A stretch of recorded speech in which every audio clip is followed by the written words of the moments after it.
Bsnbubblegum now has a Discord, so click the link in the description and join today.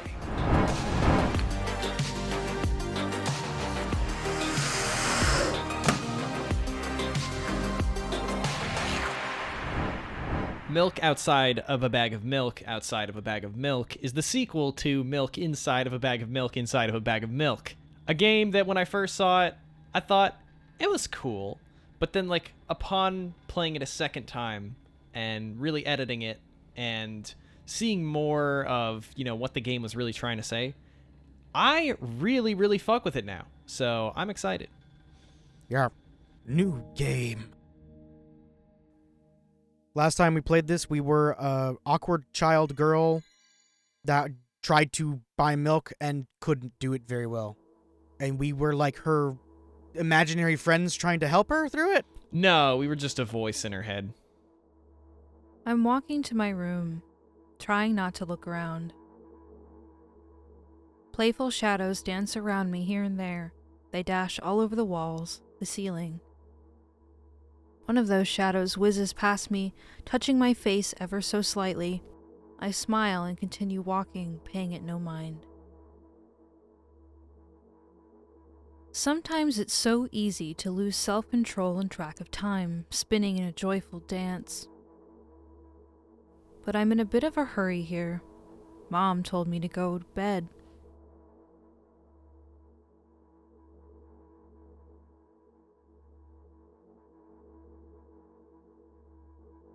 I walk past the kitchen on the way to my room. The door is shut, but I can still feel the chilling air coming from the other side. My first thought is that there's a living corpse blowing into the keyhole, laughing mockingly. That's so silly. I'm absolutely sure we have no corpses in our kitchen. I know for sure that we've never had any corpses in our kitchen.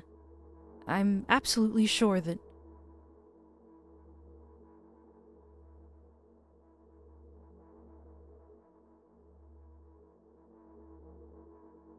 I break into a run and dash toward the closed door. The shadows intensify their chaotic dance. Are they trying to stop me or calm me down? I don't know. It doesn't matter right now. Don't you get it? I wave my hands around as I run, trying to chase away the annoying pursuers, but then I suddenly realize that I won't be able to stop in time. I've got no other choice. Oh. I don't know what happened there. If there's somebody inside, I'll surely scare them to death. But wait, how can I scare to death someone who's already dead? What if it actually revives them? No, I don't want that. What do I do? I couldn't fully complete my thought when my shoulder hit the door and it flew open.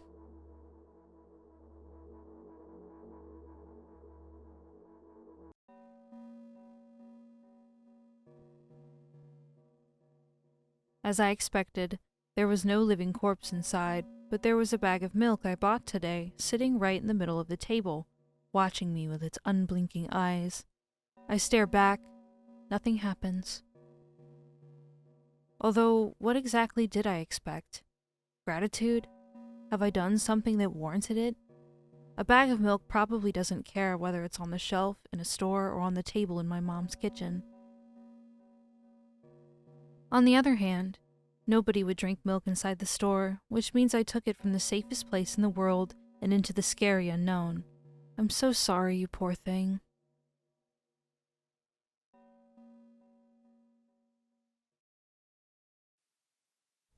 I turn away in shame and leave the room in a hurry. I only bring others trouble. I walk toward my room through a narrow corridor.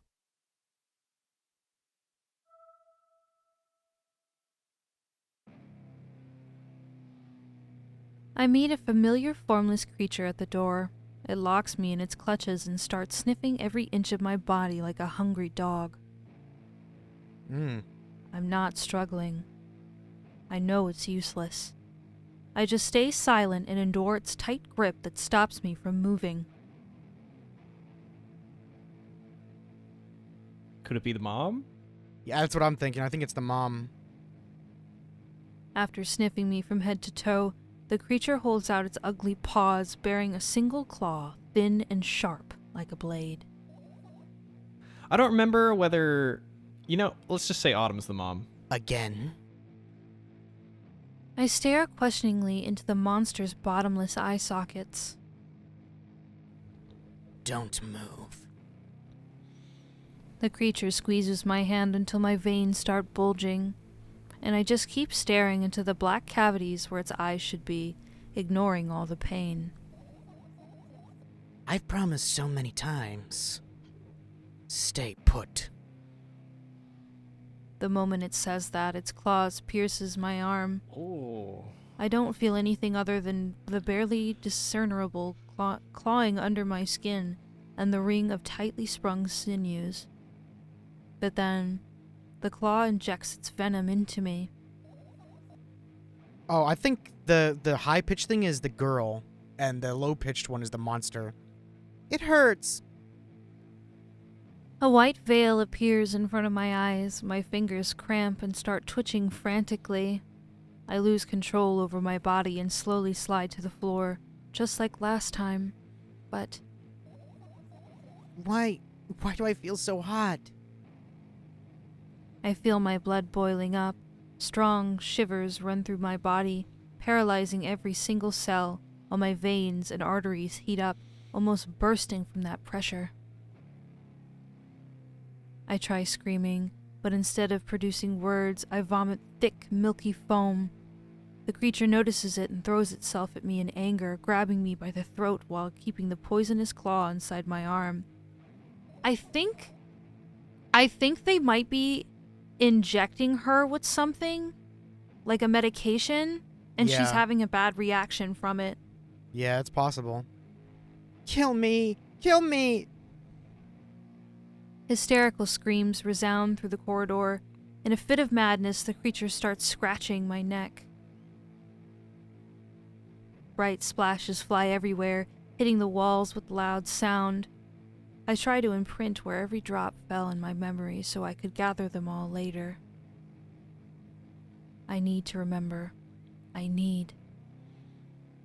A new wave of pain washes over me. Everything turns pitch black in an instant.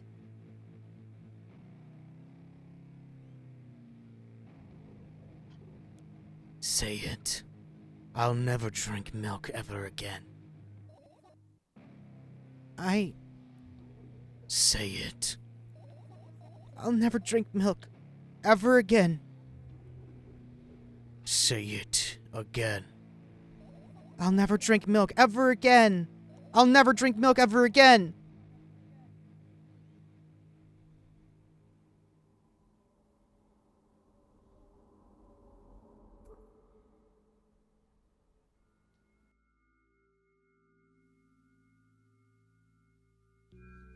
There's color this time. I finally get to my room. I'm so tired of all this fuss.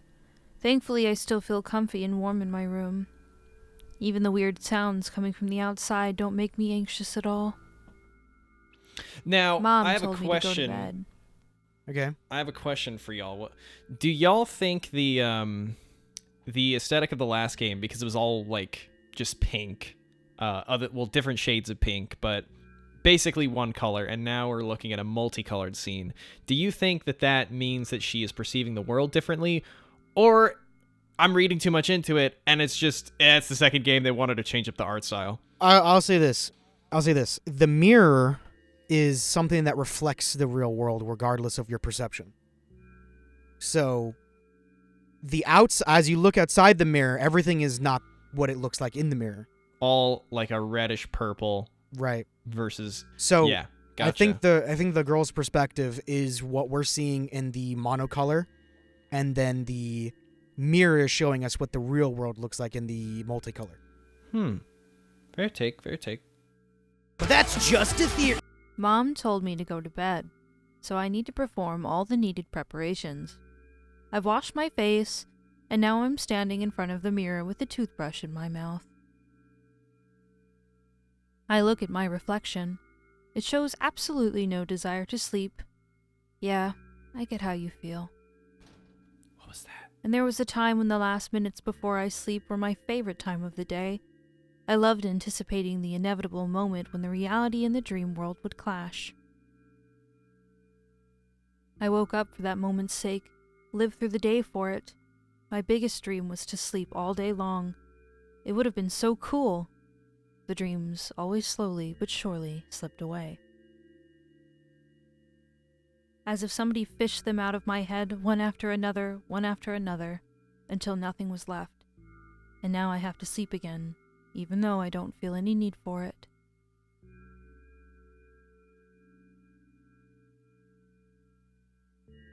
It's kind of the big issue with depression is it kind of flip-flops a lot. Is one day you'll oversleep way too much, or you'll want it, and then the other day you'll not sleep at all because it feels like you shouldn't. Yeah, I've definitely felt that before. After finishing with my face, I usually reach out for my pills. It's funny, but I have no idea how they work separately since I always swallow them as a bunch without thinking. Now I want to have a better look at it, to twirl it between my fingers, to chew on it. I'd do anything to stall just for a little bit more time. A smooth, protruded red capsule is looking at me. It's covered in a murky, semi-transparent film, but I can still discern its contents. So what do we have inside you? I gently press on the capsule from both sides, and to my surprise it turns out to be soft and squishy.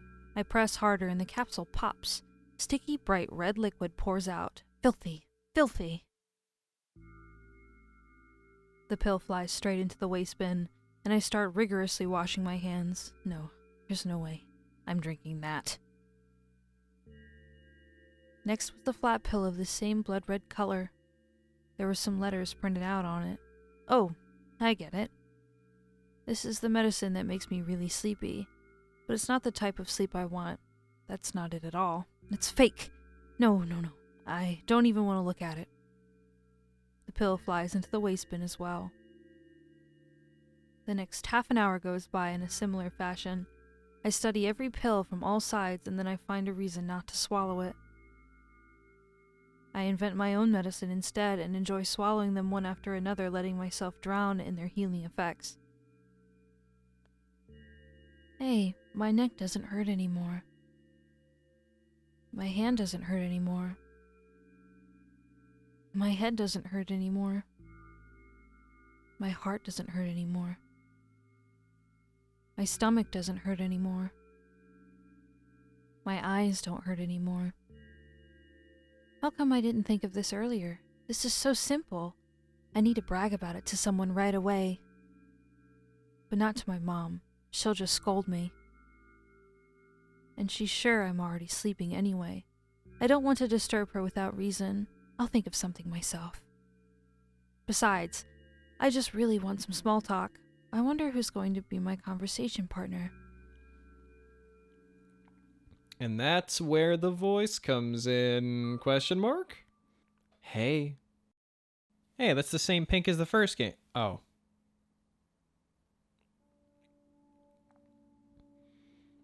It's like the Miles Morales. He's just like, hey.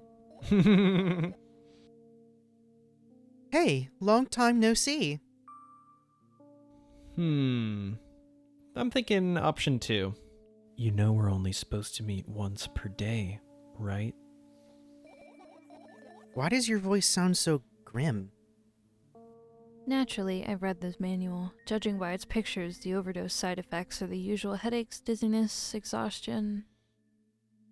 Basically nothing I can't handle by myself, after all. Now I know how to do it. You didn't reply. Aren't you even a little bit happy? Not even the slightest bit? I'm pretty exhausted after today. Well, I guess you are too. That's not true. You need to go to bed. No, you've been in control for way too long already. It's my turn now, alright? I'll just stay silent until the medicine's effects wear off. How about that? Hey, can't do that. You need to do your best to help me excuse me. You need to do your best to make me feel better. That's exactly what I'm doing. What a bully. Actually, why am I even worried about this? In reality, I don't need you. At all. I'm so energetic, and I feel great, which means I can do anything, and you can only watch and agonize over your uselessness. I can imagine how angry you are right now. Oh, that's tough. Guys, what should we do? Yeah, viewers, I can't vote decide down on in this the one. comment. No, I meant you two. The people I'm playing the game with. What made you so happy all of a sudden? That's what I would go with. What made you so happy all of a sudden? And why would I be sad? Remember yourself a couple of hours ago. I don't know what you mean. Stop lying, stop lying, stop lying. Nuh-uh, I still don't understand. Unlike you, I won't forget that pathetic, snotty girl for a long time. She just whines and whines all the time. Don't even try ruining my mood. I want to have fun while we're together, alright? So, you're the one calling the shots now?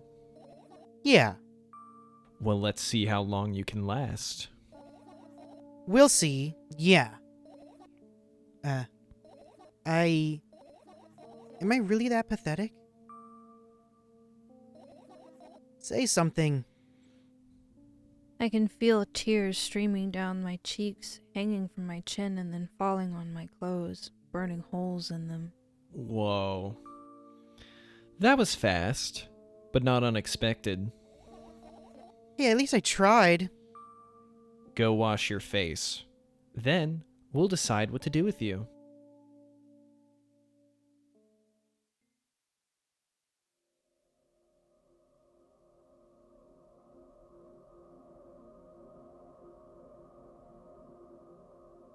I'm in front of a mirror again.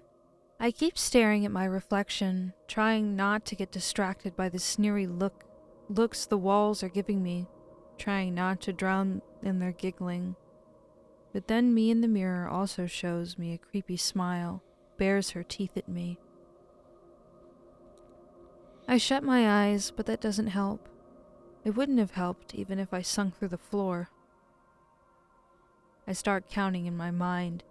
2 squared, 2 by 2 squared, a square squared, a square pyramid squared, a pyramidal structure cubed, a pyramidal structure hypercubed. I feel better.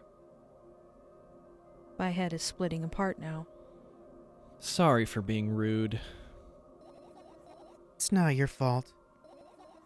It's never your fault. Fine. You can keep blaming yourself, but don't overdo it.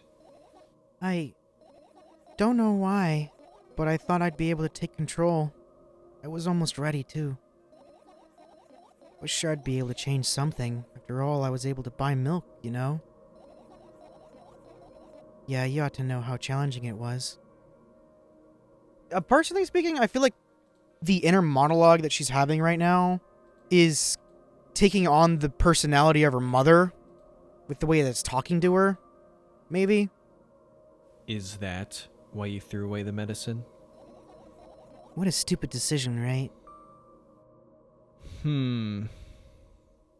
Whatever it was your decision. Does it even matter? I think this is the first, really major choice that we've had to do. What do you think? Maybe pick what do you think? And what do you think? I can't be sure about anything, and you don't take me seriously anyway. Then why did you do that? I felt like I'd be able to fight it on my own. It's true. The pain subsided for a bit at that time, but now I feel it triple in force. Hurts so bad. You know what to do. Dejected, I reach out for the shelf with my medicine. I swallow the pills one after another, chasing away the unpleasant visions that keep floating up in my memory. And yet my mind still dreams the terrifying picture. Clumps of coagulated blood and transparent coating travels down my esophagus, scratching its soft walls, leaving behind furrows. I shake my head violently. I don't care if it makes me feel dizzy or worsens my pain. I just don't want to think about something so repulsive. You still haven't changed.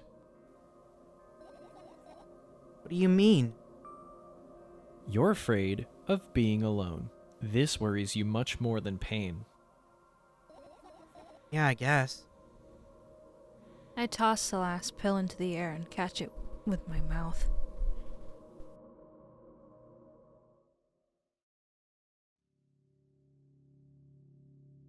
Oh my god, this reminds me of Serial Experiments Lane.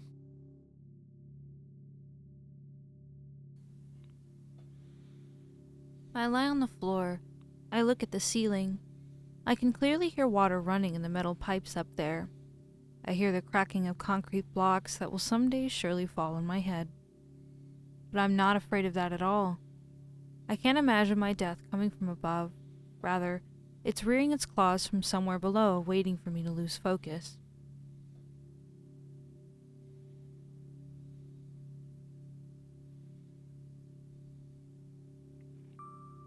Do you want to talk about it?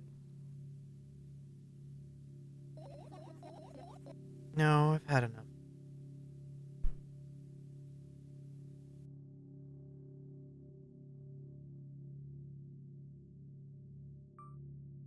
What do you want then?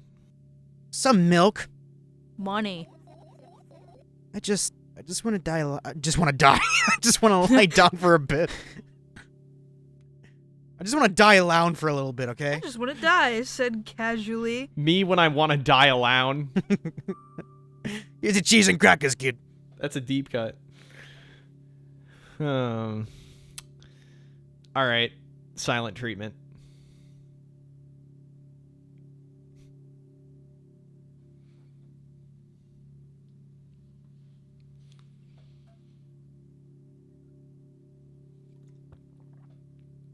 I carefully extract thoughts that are yet to be fully formed from my head and lay them out on the ceiling in orderly rows.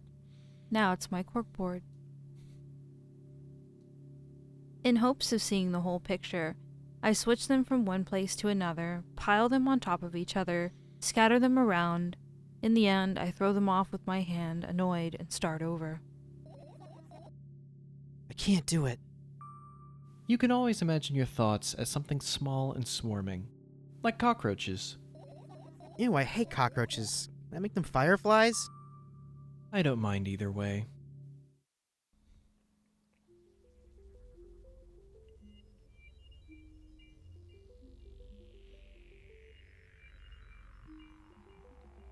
I don't even have time to blink before my thoughts, they're fireflies now, start whirling all over the ceiling in their own accord, forming whimsical patterns. It's so interesting because this song in the background is just enough that it kind of reminds me of Owl City Fireflies. Yeah. You know? Like, I think that might have been on You would not believe your purpose. milk if it was inside a bag of milk. At the grocery store from across the street. No, that didn't fit in the syllable pattern. God damn it. I can only observe them and wait for the right moment. In a store across the street. There we go. That's it. Da da da da. It's just that moment doesn't come.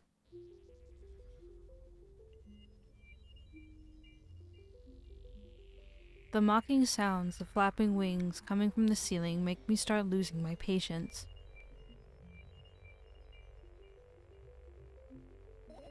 Enough, I hate you. Pulls out a shotgun. What is a shotgun going to do against a bunch of tiny floating bugs? I don't know. It brings me comfort, though. This is my comfort shotgun.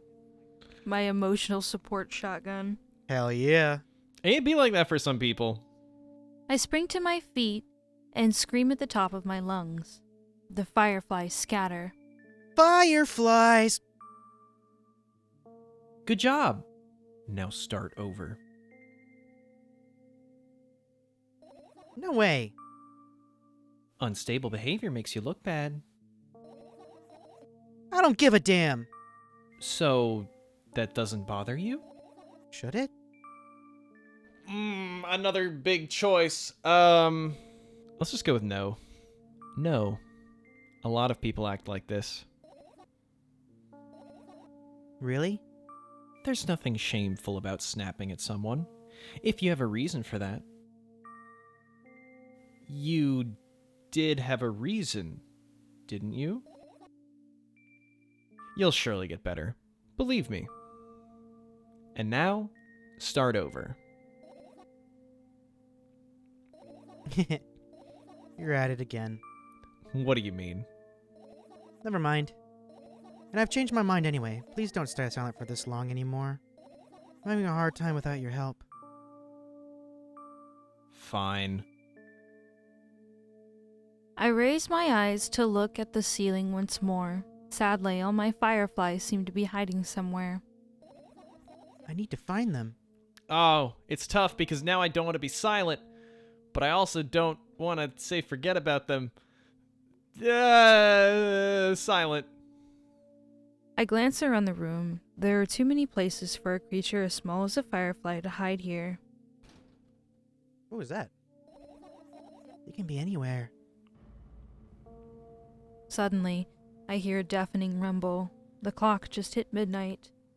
It's late already, but I can't go back to bed right now. There's something moving outside that window. Yeah. Will you help me? Please tell me you will help me. Come on, stop bullying me. You promised to talk to me. What were you thinking while lying on the floor? What do you mean? You should know it better than anyone else. That's the thing. I have no idea. This is weird.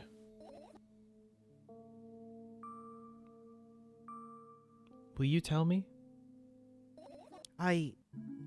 Oh!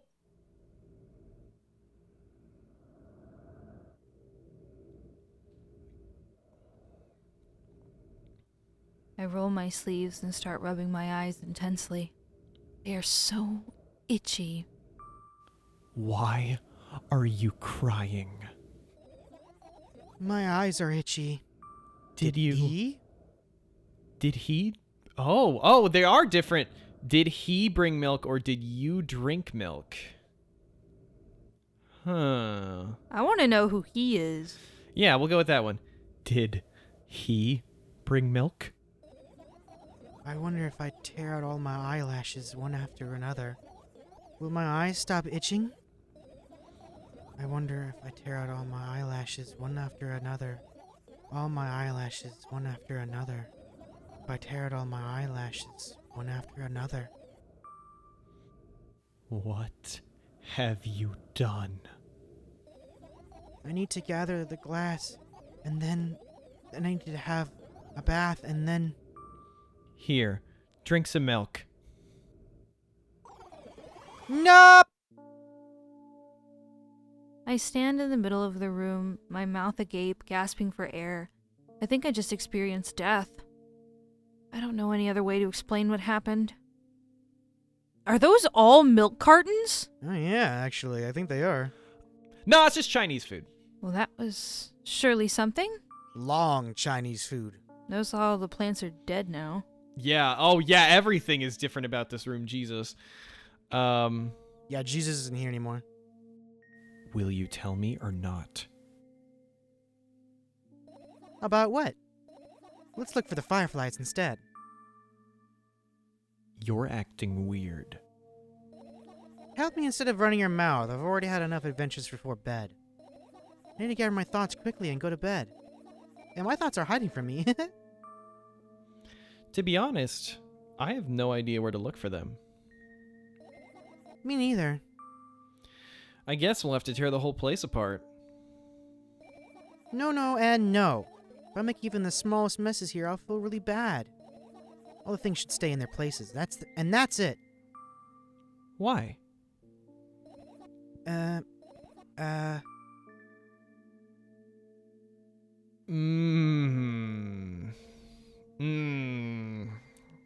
feel like the first game really had clear answers as to, like, what's the right choice. Yeah. You know, because you're trying to help her. But this is just the most, like, I can see how both would... Ah, man. Number 2. You don't have to tell me if you don't want to. I don't and I won't. All right, then. So, we need to find a bunch of tiny insects inside a mountain of junk without moving anything even an inch? Yeah. My, oh my. I have an idea. Last time, becoming a visual novel character helped me achieve my goal. Now I want to become a point-and-click adventure game character. You know, those games have moments when you just look at different objects and something inevitably happens. It sounds so fun. And what about the things you use regularly? Do you refuse to touch them as well? It would make me even more interesting. This is so childish. And want to know what's the best part? You'll be the one doing it. Oh no. Oh, yes. I start panicking as soon as I get into multiple choice situations.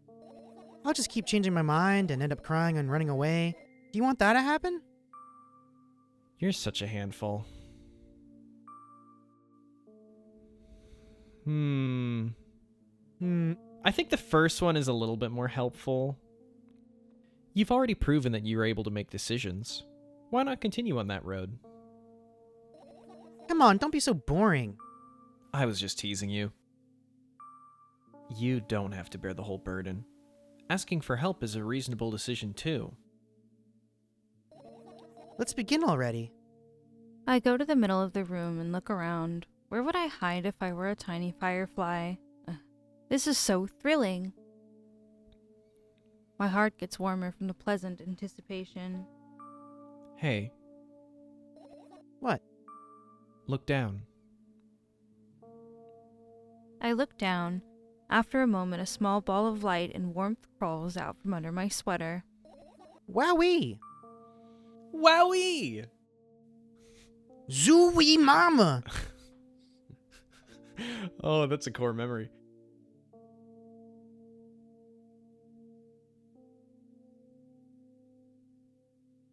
It's the cheese touch. Congratulations, you're infected. I carefully grab the firefly. It's pleasantly scorching to the touch. I put it on my shoulder. I'm sorry, little guy. Time to come home now. As if it were in order, the firefly slowly drifts up, circles around my head for a bit, and then flies into my ear with the speed of a bullet. The tickles. One down. Let's look for the others. Okay, then. Yeah.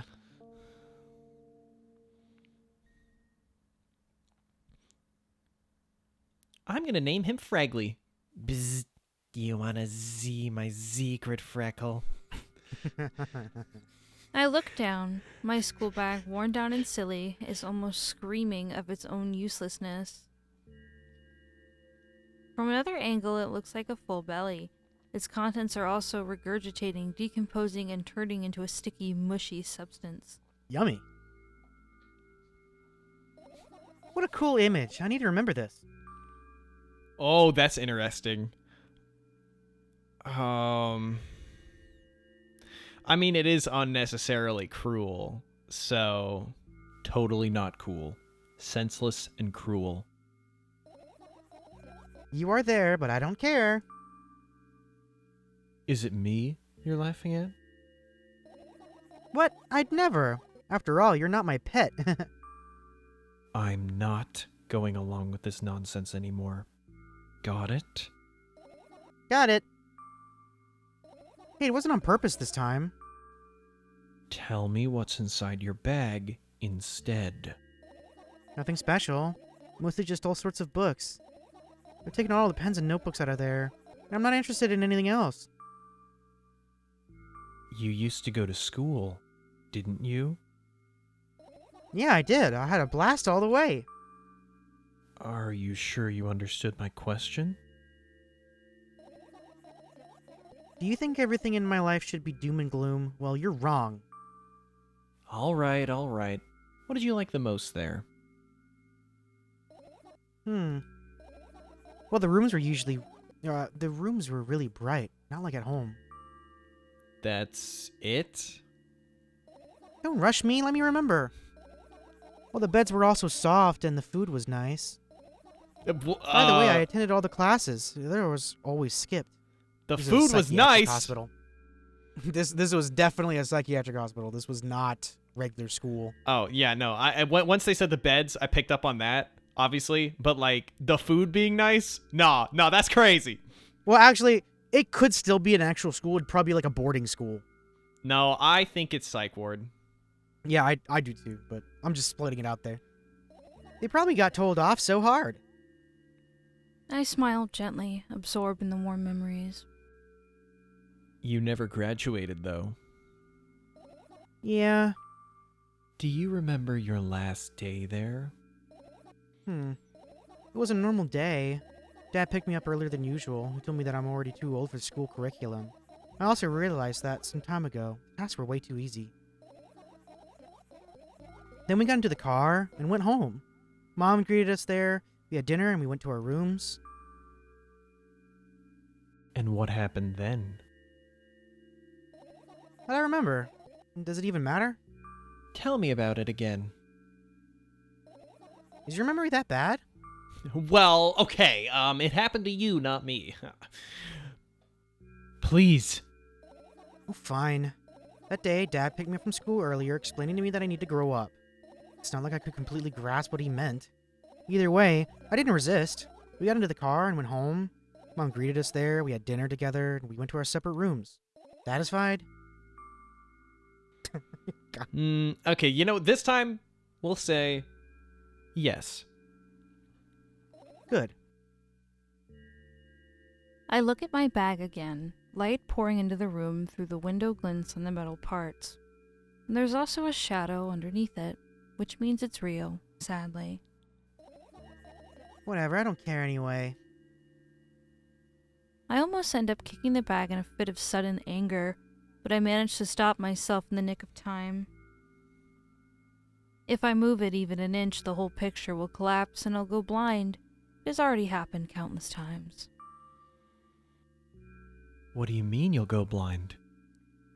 I personally think it's like every single time the screen transitions, it's because of the fact something changes in the environment. Yes. So, I think it's that, what's what she's referring to. I spent months memorizing the location of every item in my room. That's why I can see them so clearly and vividly. You won't get it. Look at your feet. I look down and see that a small insect is crawling toward me from my bag. It's barely glowing, and it can't even fly. I guess this firefly is really tired. I bend down to pick it up. The firefly starts glowing brightly as soon as I touch it, and then it flies up. There you go, boy. Good job. After doing a victory lap around the room, it flies toward me with high speed. I shut my eyes, anticipating the firefly to enter my ear. That's exactly what happens. After it gets inside, it buzzes for a little while and then goes silent. This one is kind of sad. I wonder why. It doesn't matter. What matters is that it's no longer alone. Sure. Let's continue searching.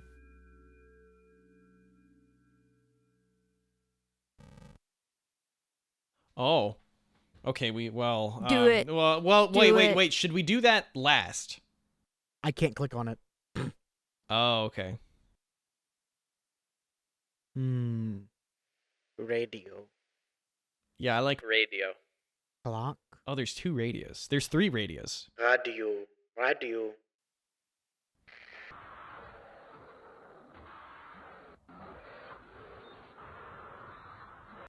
Okay.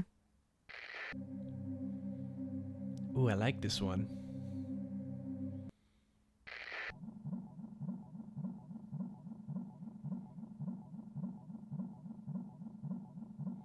Yeah, this is definitely going to be Sounds like a heartbeat. the same thing.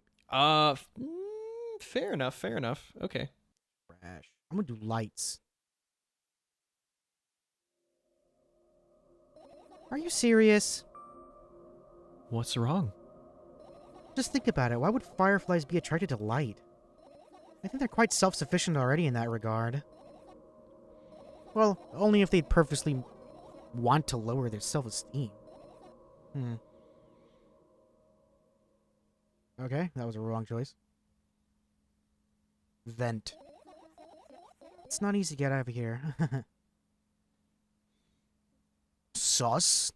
I mean, I hope there are fireflies among us. AC. I look up toward a very high place under my ceiling. I can hear a countless number of small legs marching inside the AC unit. Oh well. What happened? Fireflies can't be friends with cockroaches. We better look somewhere else. Why would cockroaches be there? Have you forgotten? You're the one who told me to think of my thoughts as cockroaches. Yes, but... They became fireflies afterwards, but cockroaches don't disappear just like that. So they occupied this place. You understand now?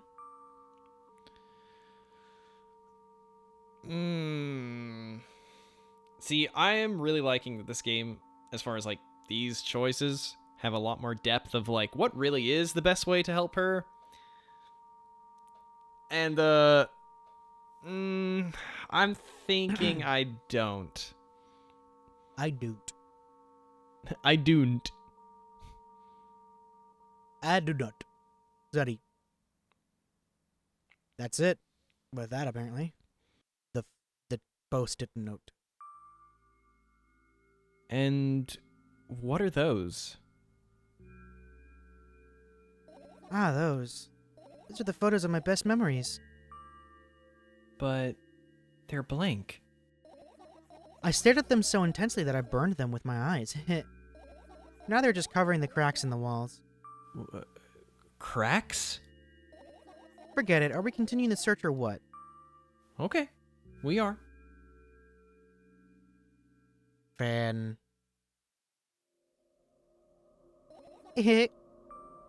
What's funny about that? Imagine myself being a firefly that is looking straight at a giant fan. And? I'd be so jealous. The only thing preventing it from flying is a cage it's locked in, and the cable. It's like an inmate if you think about it. It's so sad. Yeah. Let's continue searching. Book. This is my sketchbook. Half of its pages are blank, which means it'll still be good for a couple of years. You draw that rarely? Why? Isn't that obvious? If I run out of pages, I'll have to buy a new sketchbook. I can't get to the stationery store on foot. I'll have to take the bus. You even realize what kind of nightmare that can turn into? Well, maybe you can ask your mom to buy you one? Buy what? Ask whom? Can you even form coherent sentences? Don't play dumb. Ask your mom to buy you a notebook instead. Instead? So you want me to perform a string of actions, but you're also telling me to do one instead of another? Then how would I decide which action to take? You're so dyslexic. Man, you're a tough case. You lack empathy. Is that my fault? I get closer to the sketchbook, stepping over the wires, the sleeping bag, the cracks in the laminate, and the window's reflection. The sketchbook is lying on the stool. From my height, it seems like the stool is missing 2 legs. I squat and look up again. All the legs are in place. Will I be able to think of an interesting allegory? Oh, let's not go there, okay? I stand up and study the sketchbook from inches away. Its pages are pure white. The last drawing is buried on the previous page, the way it should be. Too bad. I'd love to see it. Maybe next time. A sudden gust of chilly wind breaks into the room and makes the pages rustle. Oh no. I shut my eyes. A distinctive sound of pages turning echoes with a headache in my head. I know what's going to happen. The rustling has stopped. Even though the wind is still howling from every direction, it can only mean one thing. The notebook is open on the first page. If I wait a little longer, the wind will close it. I won't have to look if I wait a little longer. If I wait. Open your eyes. No. It's okay. Just do it. No way, I know you're lying. Calm down. No. Calm down. No. Calm down. No. Calm down. Yep. This No. is like the first game where we were in a loop and then a game ended us. Calm down. Calm down. Calm down. Fine. It actually worked, okay? We didn't get game over. I open my eyes with the utmost caution. The notebook is still open in the middle. No drawings, nothing. The pages are still pure white. Did I imagine it? I don't know. Did you? You're the smart one here, you tell me. Next time, don't close your eyes. What did you... I couldn't finish speaking because the pages started moving again. Don't close your eyes. Don't make me do it, I'm scared. Trust me. The rustling grows louder. The pages lift up. I can almost see the outlines of drawings on previous pages. No way. Everything that is in the past should stay in the past. You couldn't convince me, that's it. I'm closing my eyes. Look! Look there! A barely visible light seeps through the pages. With every new gust, it becomes brighter and brighter. A firefly! The wind immediately stops. For a moment, the world sinks to a perfect silence, but only for a moment. The buzz that has always been haunting me fills the surroundings, but that doesn't matter now. Goodness gracious, little boy, you made me so scared. The firefly blinks, flies up, and enters my ear, buzzing loudly all the way. I spend some time looking for the perfect spot in my head, but then the buzzing dies down. Ew. Are you okay? We're running short on time, so let's continue searching. Bed. This is my sleeping bag. It's soft and warm. I'm sure that no living creature would be able to resist the temptation to spend a minute or two inside. They'd want to dig deep into it with a couple of favorite items, close their eyes, and then... Hey!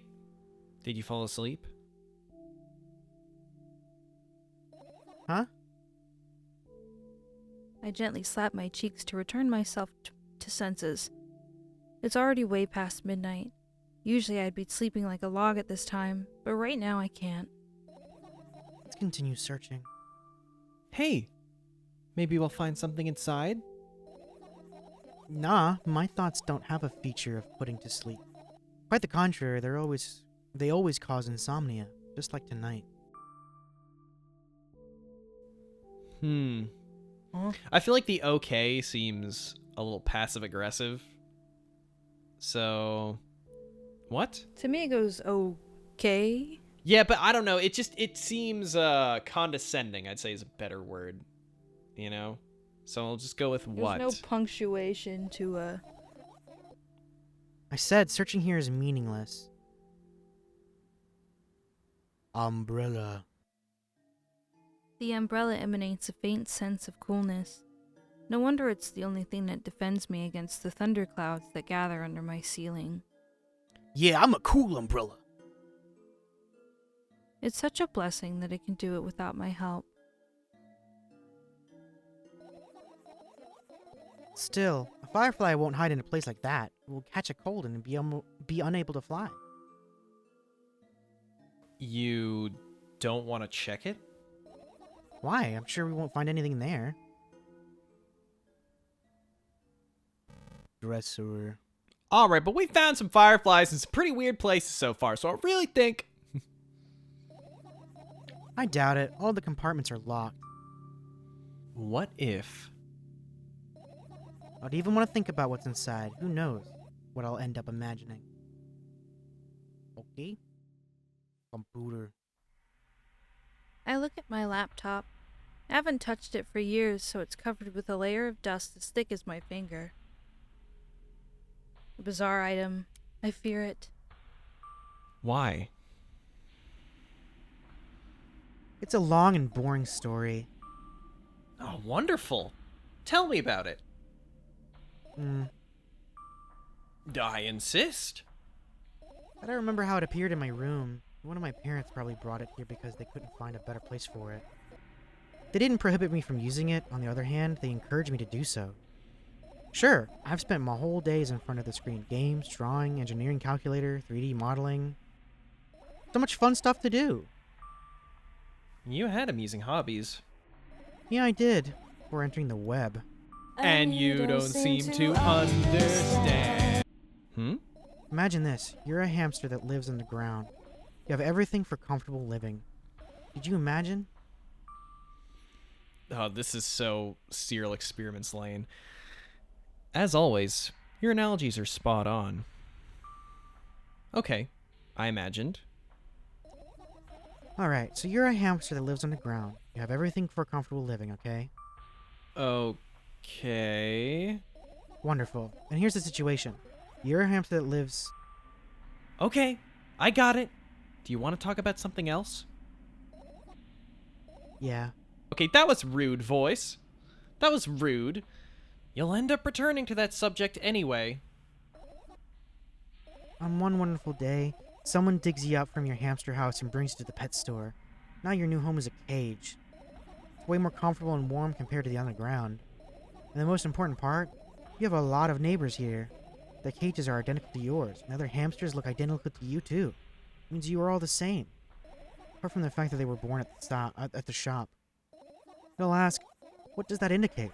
And I'll tell you, nothing at all. Forgot what I was talking about. Gosh.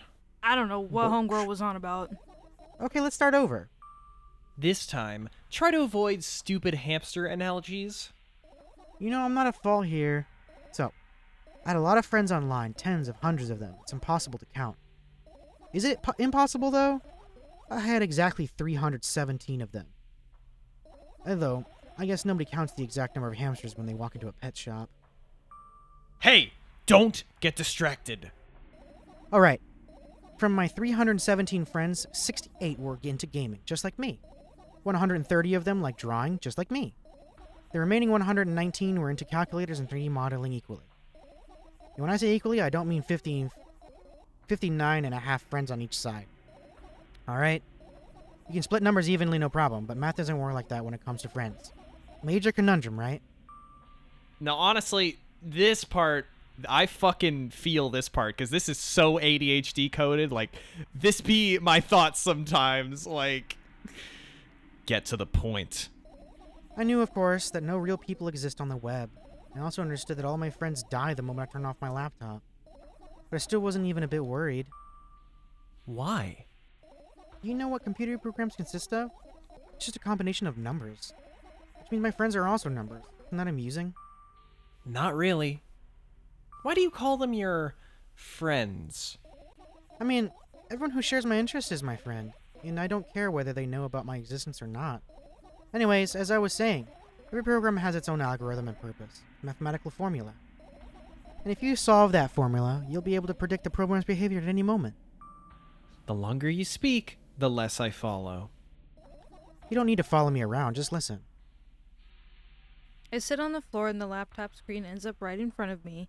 The only thing reflected in it is my dim face. A web person is just a random picture and a random string of letters. Words and actions from the web person are just executable code. Hey, let me know if you need a break. One day someone appeared. From that point on, my laptop was always on. There are no real people on the web, but he was good at pretending. At some moment, I let him trick me. Hey, look! Huh? Suddenly, a firefly slowly crawls out of the laptop's vent grill. I reach for it. It gets on top of my palm, blinking all the while. I think it's trying to say something.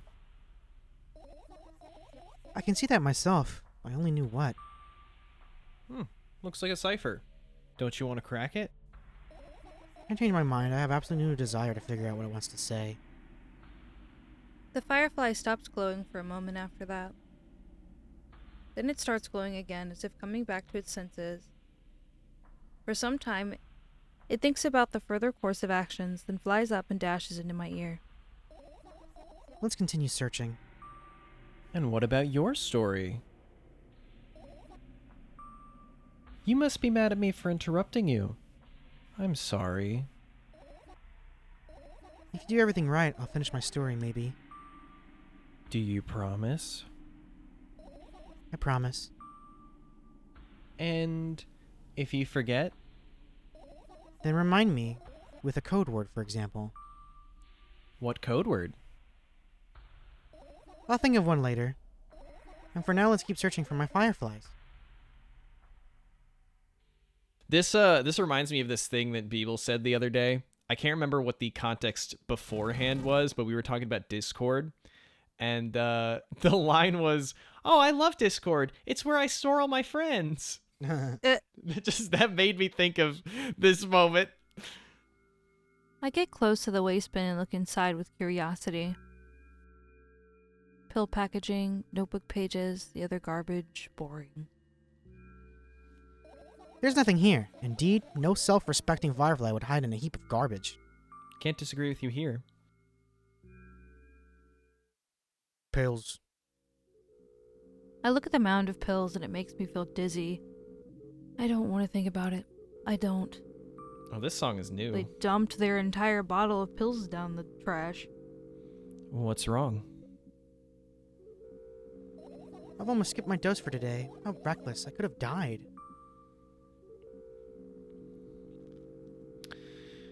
Yeah, I'm not picking the second one. Oh, no. Hey, calm down. You've already fixed that. Yes, because you ordered me to. Things could have been much worse. Yeah. I heave a deep sigh. Come closer and extend my hand. Wow, it's warm. The moment those words leave my lips, one of the bottles overturns, pills rain down from it, and along with them, A firefly! Hooray! after circling above my head a couple of times, it finally lands in my palm. The firefly rushes up my arm, and upon reaching my shoulder, crawls straight into my ear. My mind becomes a bit clearer. Yummy. Notes. Your usual notebook page is glued to the wall with duct tape. Numbers are drawn on them, the only kind of information I can take in without trouble. Dosage and side effects? Yeah. I thought you know them by heart. Yeah. This is not your handwriting, isn't it? Of course not. Shaky broken lines, ugly numbers. It's not writing, it's more like claw marks. Don't forget to thank your mom. I don't need your advice. My scream makes the pages rustle restlessly. After a moment, a firefly appears from underneath one of them. After looking around in a business-like manner, it takes off into a business-like flight and ends up entering my business-like ear. Hey, Let's continue searching. Toothbrush. I turn my eyes toward an inconspicuous shelf near the mirror. There's a glass with a toothbrush sitting on it and a small towel hanging nearby. What a wonderful sight. My fireflies are smart and good. They'll never get in there. They know about personal hygiene. okay, let's look somewhere else. Cabinet. I tilt my head backwards and almost fall over. The closet is hanging under the ceiling, at least 300 feet off the floor. Are you joking? Even though it's my room, not everything in here is for me to use. Whatever. I don't care. Yeah, I don't care at all. Like, totally. And I'm definitely not worried. Not even the littlest bit. Not even a smidgen of the littlest bit. Not even for 1,000%. That's how much I don't care. Yeah, I'm not even done telling you how much I don't care. Okay, we get the point. From this moment on, I'm ignoring you. Oh, no, you don't. Then act normal.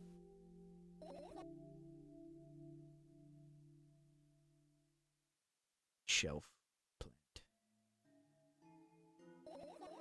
Right. Insects enjoy pollinating the flowers and stuff like that. Yeah, I guess. I get close to the flower shelf, I sniff around, and the leaves smell of dust and cardboard and death. You know those plants are long dead, right? I'm not sure a dead plant will be able to attract any insects. Well, we kind of don't have a choice here, you know. Still, you're right. Let's continue searching. Why don't you just throw them out? Weren't you listening to me at all?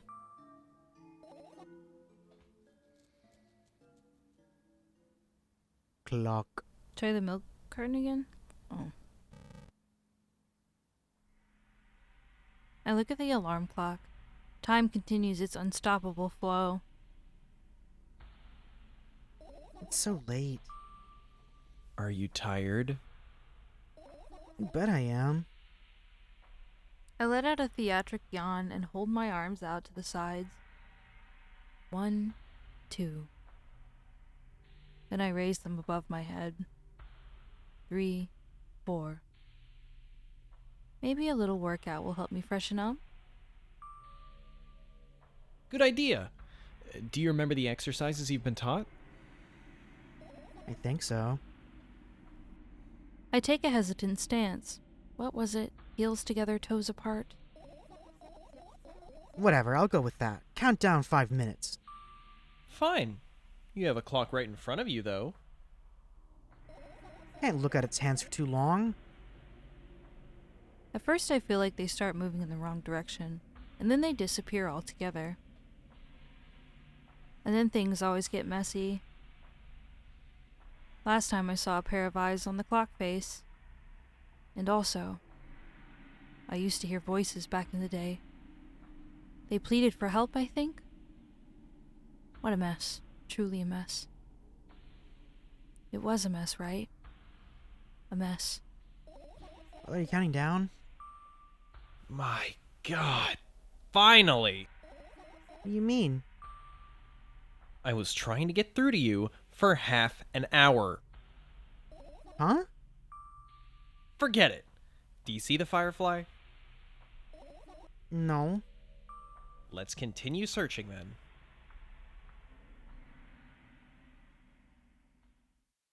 There's only one red object left. It was that one radio on the shelf.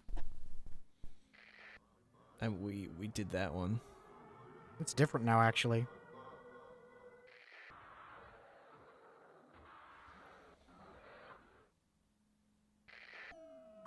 Ooh. That's definitely different.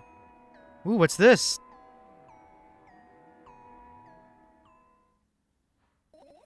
What's this?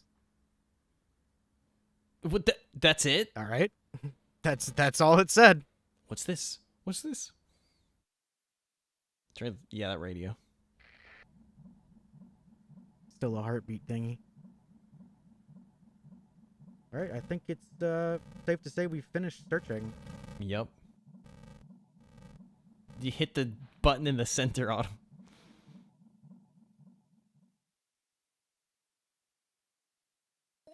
You found all the fireflies. Amazing. I guess.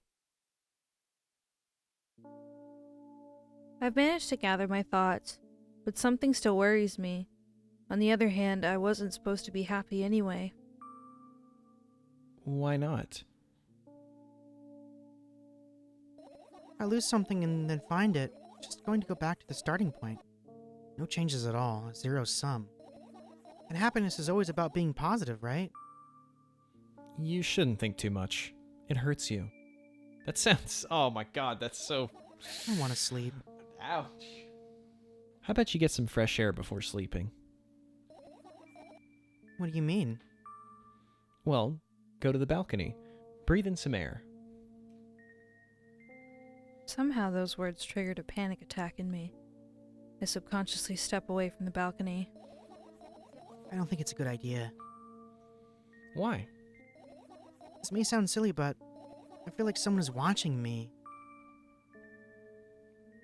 All right, let's stay here. Yeah. What are you going to do? What's with this silly question? I'm going to sleep, of course. Hoping that tomorrow will only come after a year or a decade. Imagining myself to be outside of my mortal shell, but at the same time, still being me. Ridiculous. Like milk outside a bag of milk, and yet... You flubbed the main line! The name of the game! The name of the game! And yet... You don't have to talk out loud for me to understand that you're worried about me. I know that already. I also know that our time is running short. You won't take another pill. Of course not. In fact, I won't take it tomorrow either. And the day after tomorrow, and never ever. That's a goodbye then? No. I have one more small favor to ask. A really, really small one. What is it? I blurted out way too much today. A lot of stuff I'd want to forget forever. I don't blame you, but was it really necessary? You'll see tomorrow.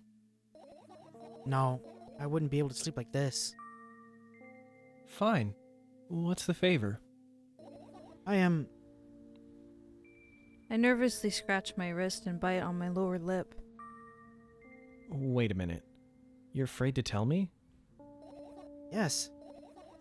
I'm also scared that something bad might happen if I tell you. I'm also scared that when something bad happens, something way worse will happen. Stop! I get it already. Still, I won't leave you alone until you tell me. Bully. No, you! Pulls out an Uno reverse card.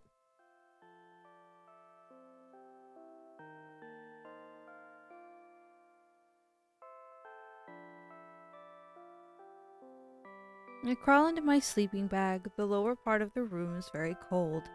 I hurry to wrap myself in blankets even though the electric heater is working hard to keep me warm. I'm sad because the dreams just won't come anymore. You won't believe me if I tell you how I dealt with it at first. Of course I'll believe you.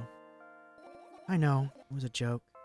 Well, anyway, I washed my face, brushed my teeth, lied down, and started imagining that I'm watching a dream. I didn't sleep at all, of course, and always looked sleepy in the morning. After a week of insomnia, I started feeling weird and seeing things. Letters floating in the air, strange silhouettes that appeared in the most unexpected of places. Bulging eyes with trembling pale pupils. It was scary, you know? Then one day, I almost died. I just collapsed in the middle of the room and couldn't move for a while. And then silhouettes, letters, and eyes were hanging over me, hissing. It was horrible. And, well, deserved, I guess. Felt like I was caught on the biggest lie in the world. Yes, it felt exactly like that. After that, I stopped. But the silhouettes, letters, and eyes stayed here. I guess they liked this place. They always follow in my wake, peeping at me. And I'm kind of scared of them. Can't even argue with them. But today... Well? Still too scared to tell me? Of course. You're still listening, you know. Use your hands. Alright? I start chaotically twirling my fingers with enthusiasm, forming complex shapes. What? I guess you tried to speak and she shut you up. Shh. I was trying so hard here. Don't you get it? They'll hear you. Relax. Nobody can hear you. So, what do you say? I'd be happy to, but I have no idea how to tell them. Oh, it's incredibly easy. Just talk about something without stopping. Sounds silly. But it's not. And meaningless. You don't know what you're talking about. I know enough to realize that we'll just end up wasting time. Let's focus on something actually important. Boring. Fine. Close your eyes.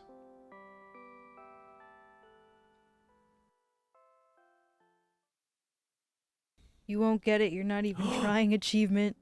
Oh my god, it's just like the first game. Oh! Crazy. I wake up on a wooden bench. In front of me lies a narrow, dimly lit alley. An Mr. awfully Dim? familiar road where I could have seen it. Mr. Dim, the hit character from the BSNB multiverse. Oh, God. Finally. I hear a voice coming from the side. I turn around and see a boy with a weird expression on his face. That's so weird to see, like, well, I wouldn't say anime, like anime-inspired, just like art style, put in this kind of photorealistic, like they probably just like took a real photo and then went crazy with the settings and just like putting him there. It's just, it's very odd. Does someone want to voice the boy, or? I guess I can be the boy. You're late. Who are you? The boy blinks in bewilderment. We're not going anywhere like this. Try again. Then he takes a very deep breath. You are late. I stare at him, confused. He stares back, also confused. Sorry? The boy nods, satisfied. See? Much better. Do you have a name? My name's Tresca. I give the brat an evaluating look. He's so young, yet already coming at me with questions like that. None of your business. Besides, will anyone tell me what I'm doing here? Hey, that's rude. It's not like there's somebody else here besides me. Haven't they told you anything? I know all there is to know, for one. About what? You're obligated to escort me to the store. Tresca says that and strikes a victory pose. No way I'm doing that. You do understand that refusal is futile? Well, aren't you full of yourself? I'm serious. I'm not the one who decided that. Do you think I'm delighted with your company? He's weird, constantly shifting between happiness, sadness, loudness, silence. He's a wacko. His name is stupid. So do you guys think that Tresca is the voice?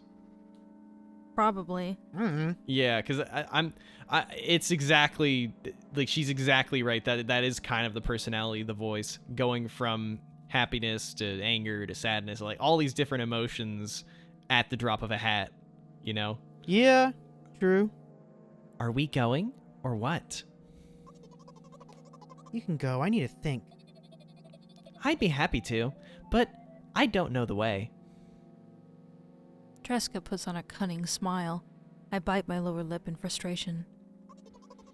I'll be honest with you. I don't like you. He simply burst out laughing in reply. I do like you, though. Then he grabs my hand without hesitation. I don't even have time to retort. Lead the way. Our trip to the store went fine, if not for the fact that Tresca was walking away faster than me. And on the other hand, at times he stopped abruptly and went backwards, studying the ground underneath his feet. In the end, the trip took a lot longer than it should.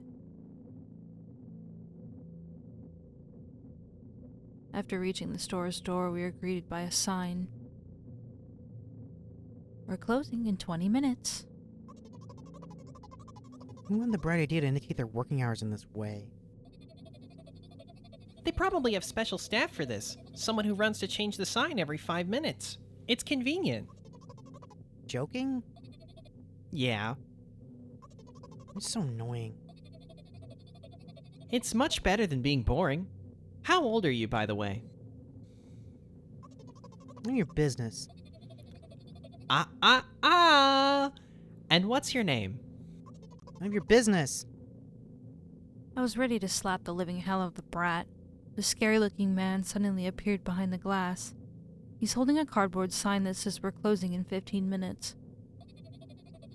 Let's go. What are you waiting for? Huh? Oh, yeah. After another round of going across the long row of canned products, we realize that we're lost. Can't believe you don't know where they sell milk.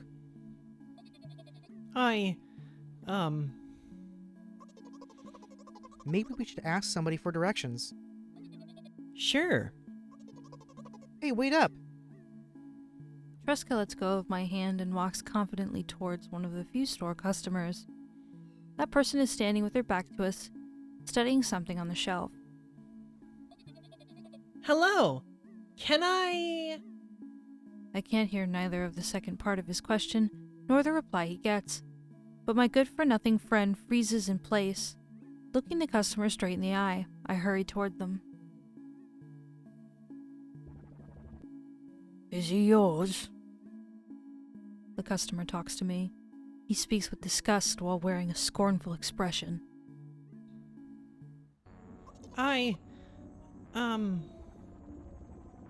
If he's yours, please get him away from me. Yes, I'm sorry. I grab Tresca's hand and lead him away. He's still looking up at the customer, his mouth ajar and eyes popped. He's also shaking. Only when we turn around the corner, Tresca calms down. What was that? I got so scared. He said, What? "No! Not again!" Suddenly, Tresca starts screaming like crazy. He covers his mouth with my hand. His face is burning. He's crying. Can you act normal? You don't understand. Of course I don't. I don't understand anything. Annoying other people is still wrong, though. This is something you don't understand, it seems. You're mean. Who, me? Tresca pushes me away and runs off. Rat. At the edge of my vision, I see the store's staff hang a new sign on the door. There you are. I meet Tresca at the cash register. Before that, I managed to visit the milk department after finding out where it was. Hey you, move! I hear an angry voice coming from the other side of the long queue that is formed after Tresca. I squeeze through toward him. What happened? The boy doesn't respond. He just looks at his feet and sniffs. The cashier towers over him. There's a bag of milk lying between them. Is he yours? Yes. Just leave him home next time. People in the queue nod in agreement. Pay for the goods, please. Yes, of course. And the waiting fee. What? You heard me. I did, but that's unheard of. Tresca starts giggling all of a sudden. And for the fact that your son is a retard, too. But... You heard me. You know what? In a fit of rage, I throw a banknote to the cashier of much higher value than he needed, and even counting all the stupid fees, then grab a bag of milk and turn around on my heels. We're leaving, Tresca. We spend the whole trip back in silence. At some point, we end up turning right towards a gas station. There, Tresca finally breaks the silence. Do you like ice cream?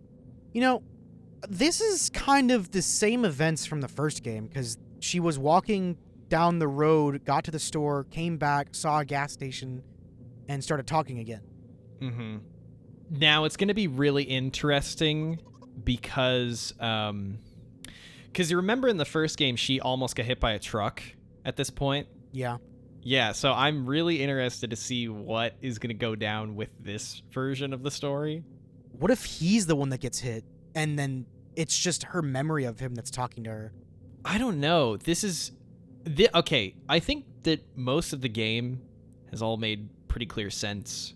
You know, especially like the opening of the game was confusing, and then they really explained what was going on in the opening. But this part, I'm pretty confused about. I'll be honest. No. Okay. I look at the boy's face. A light flickers in his eyes for a brief moment and then goes out. You know. He turns away from the path and walks straight toward the highway with determination. Mm-hmm. I stare at his back, confused.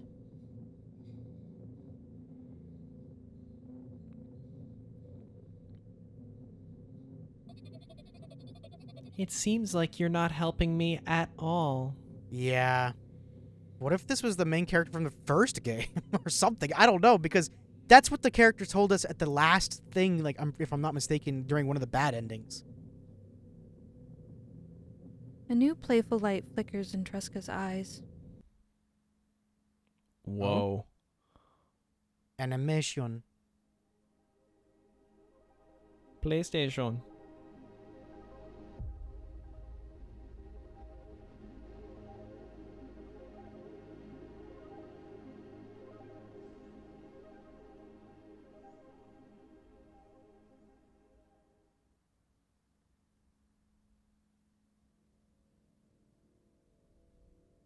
Good night. Achievement. Wow. Yeah, so my current theory is that Tresca was the person that we were quote-unquote helping, I guess, in the first game, because that's literally the exact same events during one of the bad endings. Oh, I just don't know, man. Let us know what you think about the whole game, really, but especially the whole bit with Tresca. I mean, maybe it's meant to be, like, very open-ended and messy because of that's how, like, mental health often can be. Because remember in the first game, they specifically were like, we're not going to go through what the diagnoses of this character is. Because it could be a number of things. I mean, everyone is very different. Everyone has ways that they deal with mental health. And there's certain things in this game that I was like, oh, that feels really real. Other stuff that I'm like, I mean, I haven't experienced anything like that. Looking at pills online to see if What? like, That's a statement. yeah, because a lot of pills can be identified by their color and shape. This one said red liquid, which And- I feel like that's a number of pills. Yeah. A red gel tablet. It's a red gel tablet is exactly what it. But since it's not giving me a number or a marking from the game itself, then it's going to be a little more difficult. But a lot of them are fish oil, laxatives, and omega B3. Well, yeah, I mean, it's also saying that, like one with the diagnoses of the character not being set in stone, it's left open to interpretation. What pills she had, left open to interpretation. So, A lot of the other capsules that she described are seemingly iron pills as well as blood pressure medication as well. interesting. Did we all talk about her being schizophrenic in the last one? I think it's possible. I definitely feel like there's bits of schizophrenia that are at play here. There's definitely bits of OCD, bits of ADHD. As I am not a doctor, I cannot clearly state a diagnosis. However, I do have some concerns for not, full-fledged schizophrenia itself, but schizophrenic, just like a schizophrenic personality disorder. Not because there's different types of schizophrenia. I don't think that this one is like full-fledged schizophrenia, if it is schizophrenia. But I can definitely say that I have suspicions that there are maybe a number of types that she could possibly have. I mean, it's also, like, difficult as far as, like, the concept of just diagnosing a fictional character goes, because it's... Yeah. it's not a real person. There's definitely going to be things that people can intentionally put in scripts that resemble certain, mental disorders, but like you're only going to be able to speculate. I was going to look and see if there were like vastly different endings. If it was like the first game and it was just like A dialogue change. oh, you lose, redo it. If it's like endings like that, it's not really worth doing. But if what we got was like the canon ending, then like The only reason why I feel like I said, it's possible that she could have some kind of schizoid disorder is because of the fact that clearly she does not have any want, necessity, or desire to have a intimate connection with another person. oh my god. But there are several other things that could cause that. There is more to this game.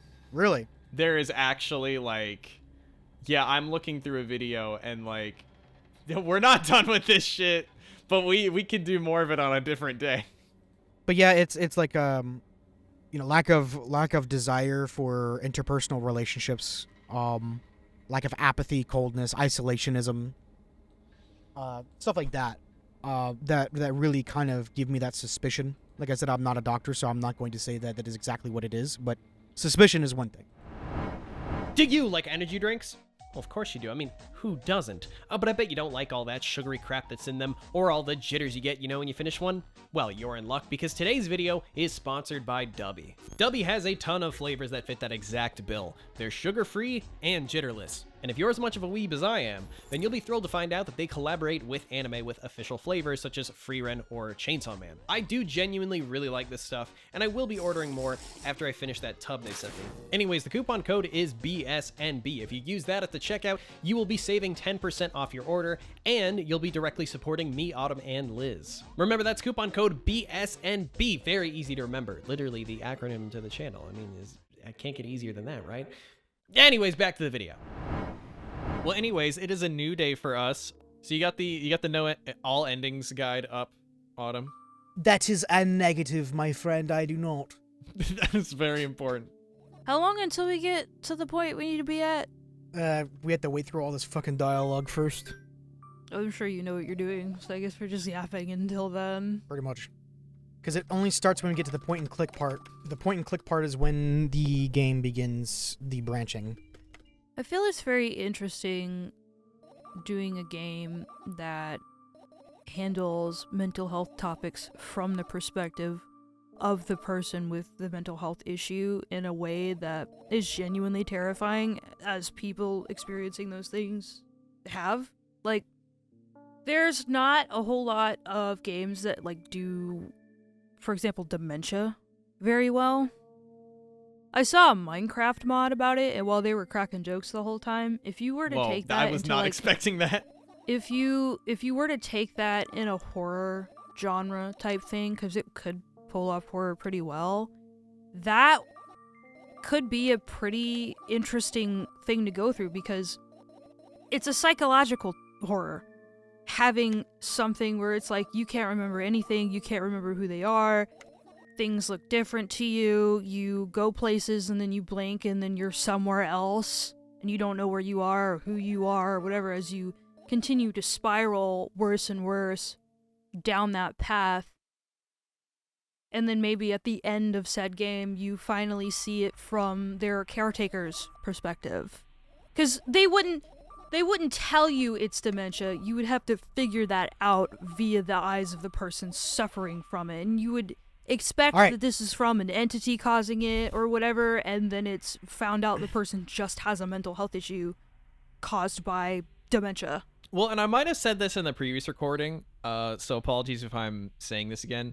But something I like about Milk in particular is, I mean, one, the fact that, if you look at Milk-chan, you see her hair, you see, her bangs, the way they're cut, you see, everything in her room. It really shows a lot about the character, and I think that them keeping what Milk has very ambiguous, it really works to the game's benefit because of the fact that yeah, we have diagnosis. Actually, I think I did this wrong. We have diagnoses to explain our really complex minds, but it's not ever a truly cut and dry thing, and it is Like everyone's mental health journey is unique. Right. Everyone's affected differently, and everyone reacts to said information differently. Hey, Aaron from the future here, and I felt like I should expand upon this point a bit with some examples to illustrate my point. So, my psychiatrist has prescribed me certain pills to help with my ADHD and anxiety, but what works for person A may not work for person B.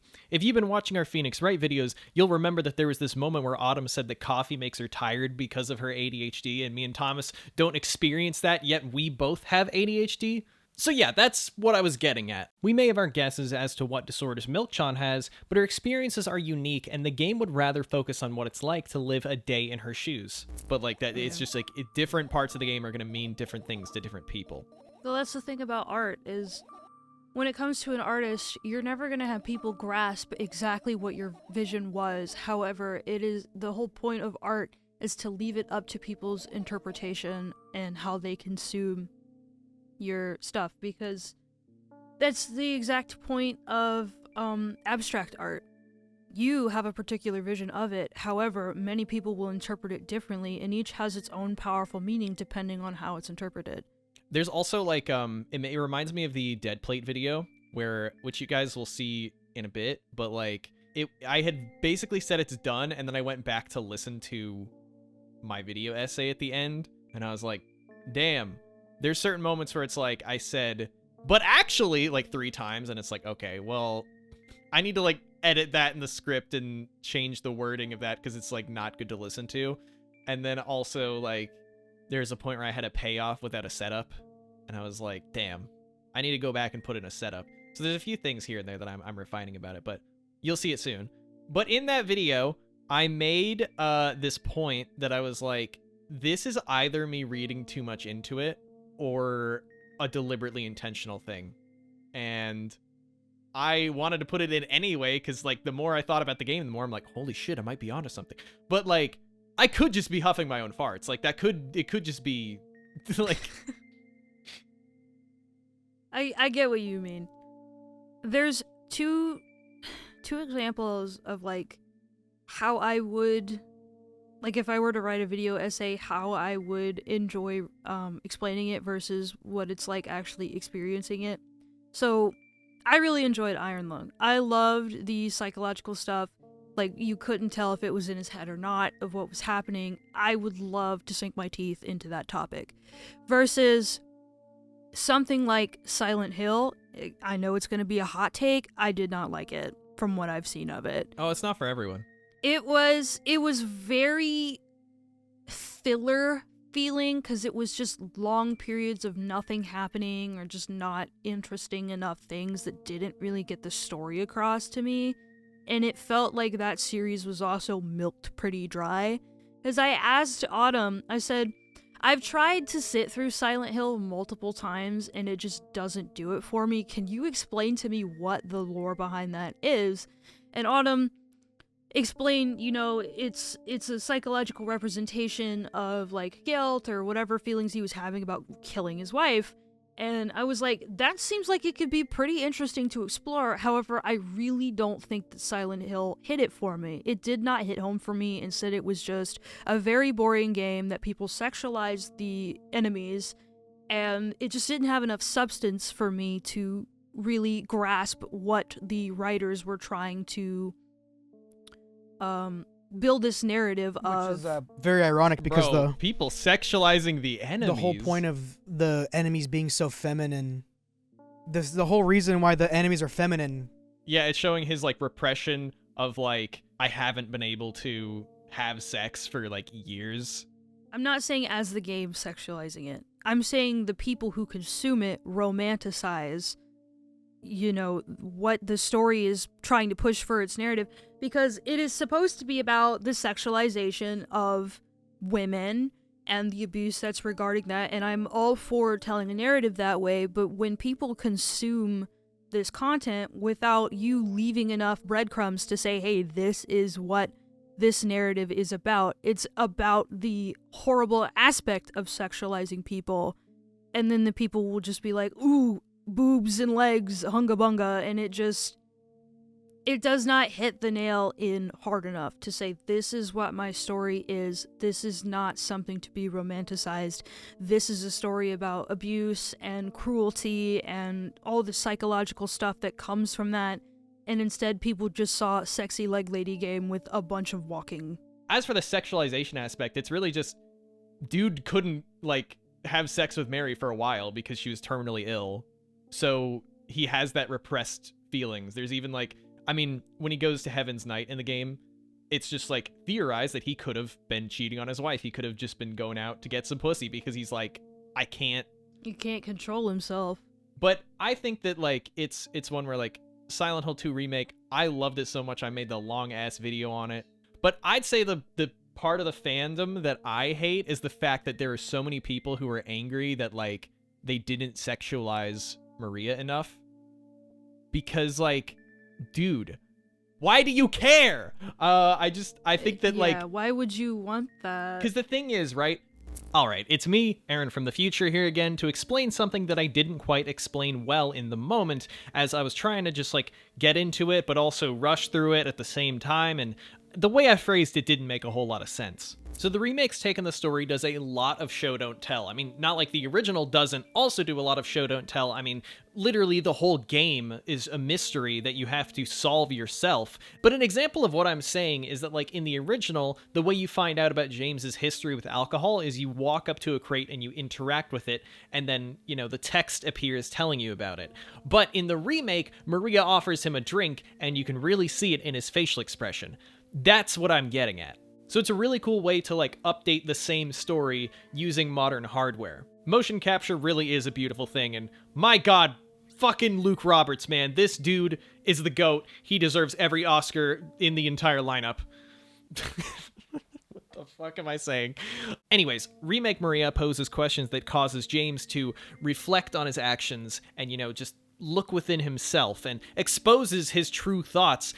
But it's done in a different way, you know, like with his facial expressions and body language. Comparatively, I think the original script is just really special, especially with some of the performances that, like, that forever is going to be the king.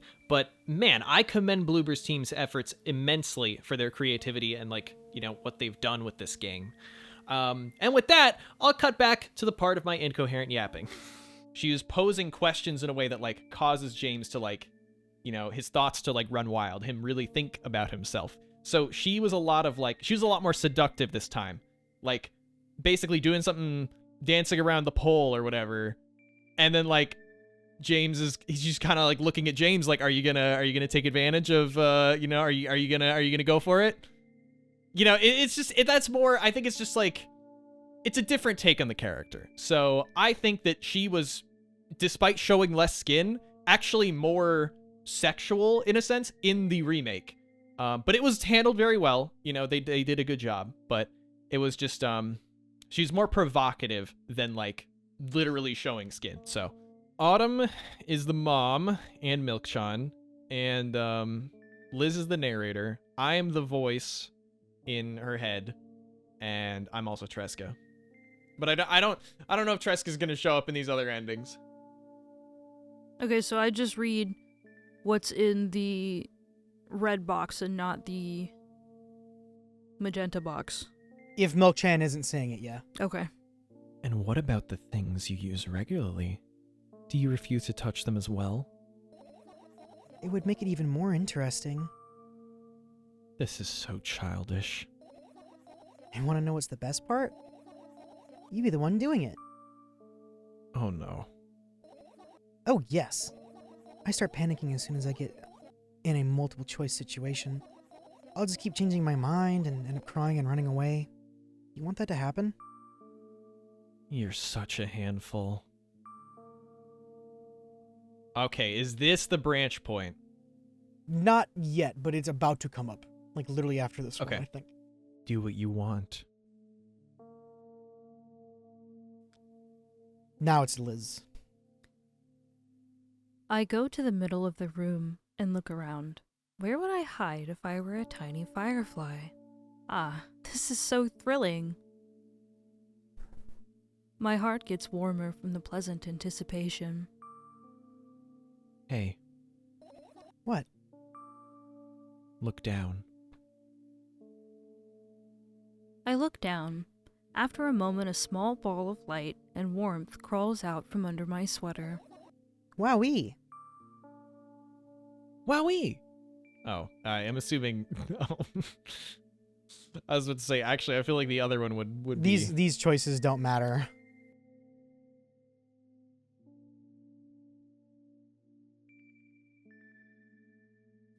I carefully grab the firefly. It's pleasantly scorching to the touch. I put it on my shoulder. I'm sorry, little guy. Time to come home now. As if it were in order, the firefly slowly drifts up, circles around my head for a bit, and then flies into my ear with the speed of a bullet. That tickles. One down. Let's look for the others. Yeah.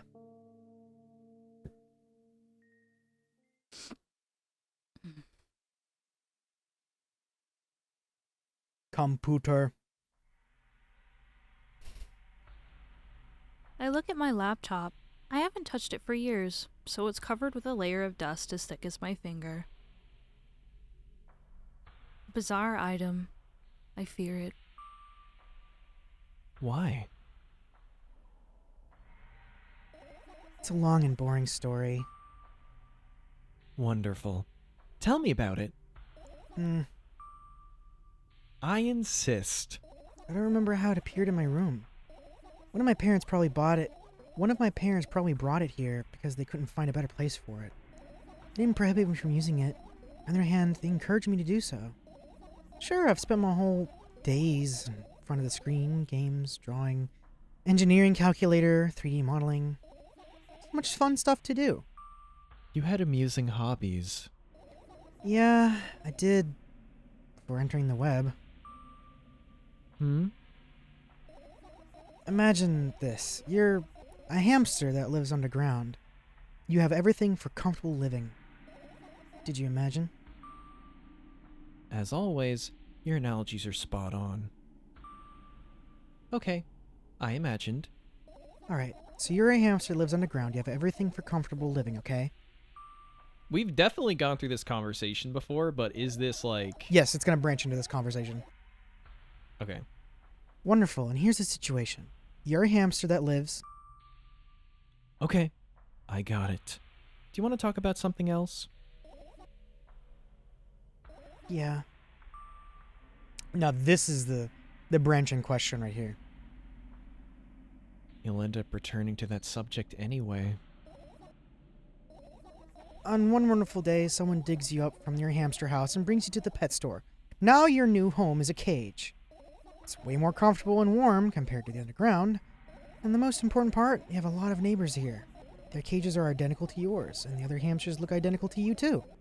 That means you are all the same, apart from the fact they were born at that shop. You'll ask, what does that indicate? And I'll tell you, nothing at all. Forgot what I was talking about. Gosh. Okay, let's start over. This time, try to avoid stupid hamster analogies. You know, I'm not at fault here, so I had a lot of friends online, tens, hundreds of them. Impossible to count. Is it impossible, though? I had exactly 317 of them. Although I guess nobody counts the exact number of hamsters when they walk into a pet shop. Hey, don't get distracted. Oh, right. From my 317 friends, 68 of them were into gaming just like me. 130 of them liked drawing, just like me. The remaining 119 were into calculators and 3D modeling equally. And when I say equally, I don't mean 59 and a half friends on each side. Alright? You can split numbers evenly, no problem, but math doesn't work like that when it comes to friends. A major conundrum, right? Get to the point. I know, of course, that no real people exist on the web. I also understood that all of my friends died the moment I turned my laptop off. I still wasn't even a bit worried. Why? Do you know what computer programs consist of? It's just a combination of numbers. Which means my friends are also numbers. Isn't that amusing? Not really. Why do you call them your friends? I mean, everyone who shares my interests is my friend. I don't care whether they know about my existence or not. Anyways, as I was saying, every program has its own algorithm and purpose. It's a mathematical formula. And if you solve that formula, you'll be able to predict the program's behavior at any moment. The longer you speak, the less I follow. You don't need to follow me around, just listen. I sit on the floor and the laptop screen ends up right in front of me. The only thing reflected in it is my dim face. That web person is just a random picture in a random string of letters. Words and actions from the web person are just executable code. Hey. Let me know if you need a break. One day someone appeared. From that point on, my laptop was always on. There are no real people on the web, but it was so good at pretending. At some moment I let him trick me. Hey! Look! That's really sad. Huh? Yeah. Suddenly, a firefly slowly crawls out of my laptop's vent grill. I reach for it. It gets on top of my palm, blinking all the while. I think it's trying to say something. I can see that myself. If only I knew what. Looks like a cipher. Don't you want to crack it? Changed my mind. I have absolutely no desire to find out what it wants to say. The firefly stops glowing for a moment after that. Then it starts glowing again, as if coming back to its senses. For some time, it thinks about the further course of actions, then flies up and dashes into my ear. Let's continue searching. And what about your story? You must be mad at me for interrupting you. I'm sorry. If you do everything right, I'll finish my story. Maybe. Do you promise? I promise. And if you forget, Then remind me, the code word, for example. what code word? I'll think of one later. And for now, let's keep searching for my fireflies.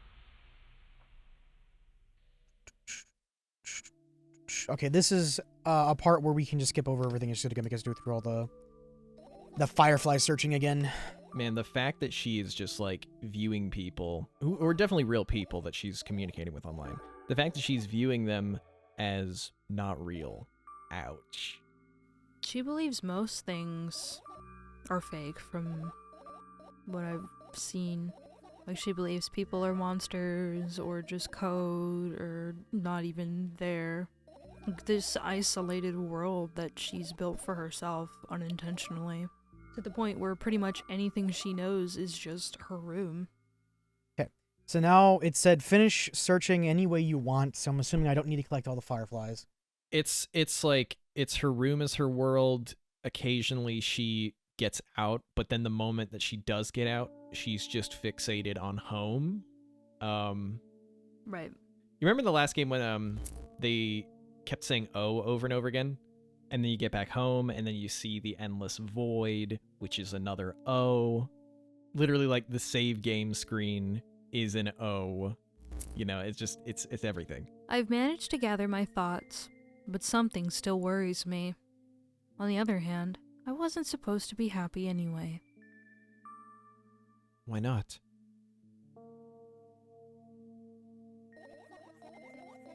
If I lose something and find it, it's just going back to the starting point. No changes at all. A zero sum. And happiness is always about being positive, right? Not exactly. You shouldn't think too much. It hurts you. I want to sleep. I bet you get some fresh air before sleeping. What do you mean? Well, go to the balcony. Breathe in some air. Somehow those words triggered a panic attack in me. I subconsciously step away from the balcony. I don't think it's a good idea. Why? This may sound silly, but I feel like someone is watching me. This one, Aaron. Oh, that's pain. Oh, that hurts. There's no way somebody cares about you that much! Just for a couple minutes, okay?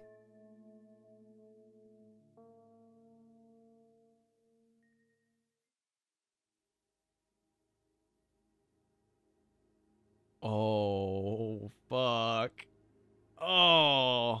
They're in like a complex. My apartment building looks like a bottomless. Bleh. My apartment building looks like a bottomless cooking pot, but instead of soot, it has hundreds of concrete and metal boxes on its walls. There are lights in the windows. There are muffled voices coming from the inside. The howling wind spirals up and spits into 100 of independent streams. Seems like it wants to be heard by every person living here. It must feel so lonely, living in endless silence. Your apartment building is pretty weird, isn't it? See, it's an O. I told you. That looks like an eye. I could see the horizon from my window before, and the building grew for miles in both directions. I guess at some point it circled around and closed down on itself. Nothing unusual about that. How do you feel? I definitely feel sometimes it's more than enough. Still, you're anxious, aren't you? Of course. Moreover, I'm completely terrified. Was it that obvious? You're looking in every direction, but not up. Oh, remember in the ending that we got the first time, she did look up and then the game ended? Right? I've already told you, haven't I? About what? You know, small stuff. Can small stuff make you terrified? It's hard to explain. I climb up the metal railing and no. let my legs hang down. Oh no. I sneak short glances at the abyss from time to time. It replies with angry, cold breath. The abyss, that's what I meant to say instead of the void. That's how we interact, like old friends. Sometimes I feel like the whole world pretends to be crazy, as if it's trying to make me believe in something that doesn't exist. That's weird, isn't it? Yes, but at the same time, it makes me feel a little happy. Everything around me was created for my sake, to deceive, trick, confuse me. That's true, I guess. I'm not so crazy myself, after all. You believing in this is the definition of craziness. You're probably right. Another gust of wind blasts against the pot's walls, smashing the glass to dust and blowing away the concrete crust. I, on the other hand, feel a gentle breeze that only ruffles my hair. Still haven't come up with a code word.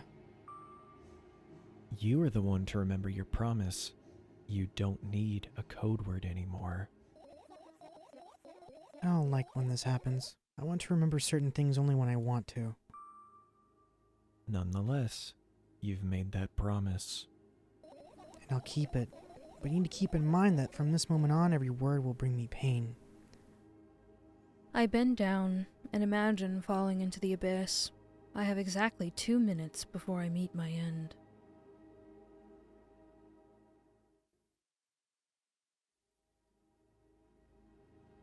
Oh shit.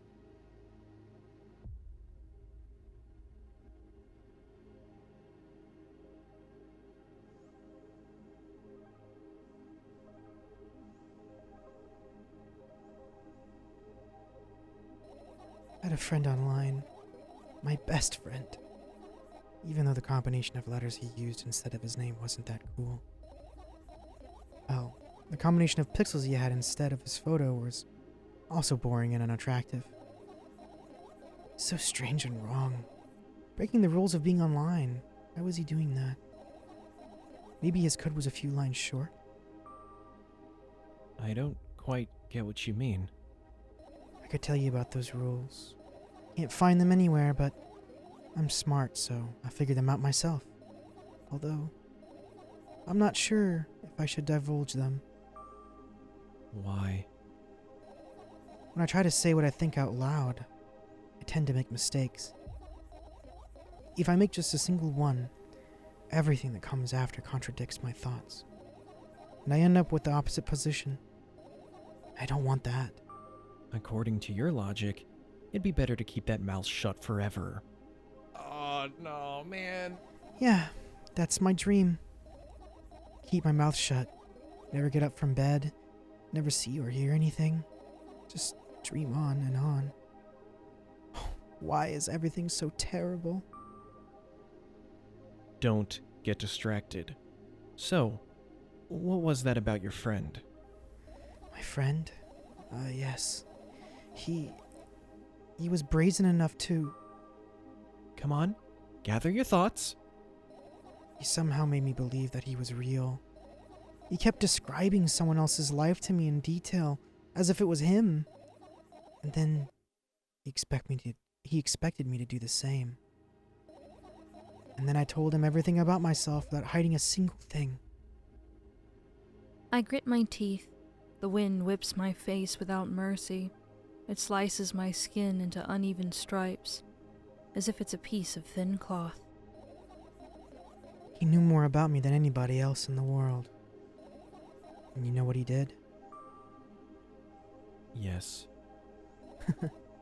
Sending an army of bots to harass me was probably fun. Oh. That's most important. It's a win-win situation.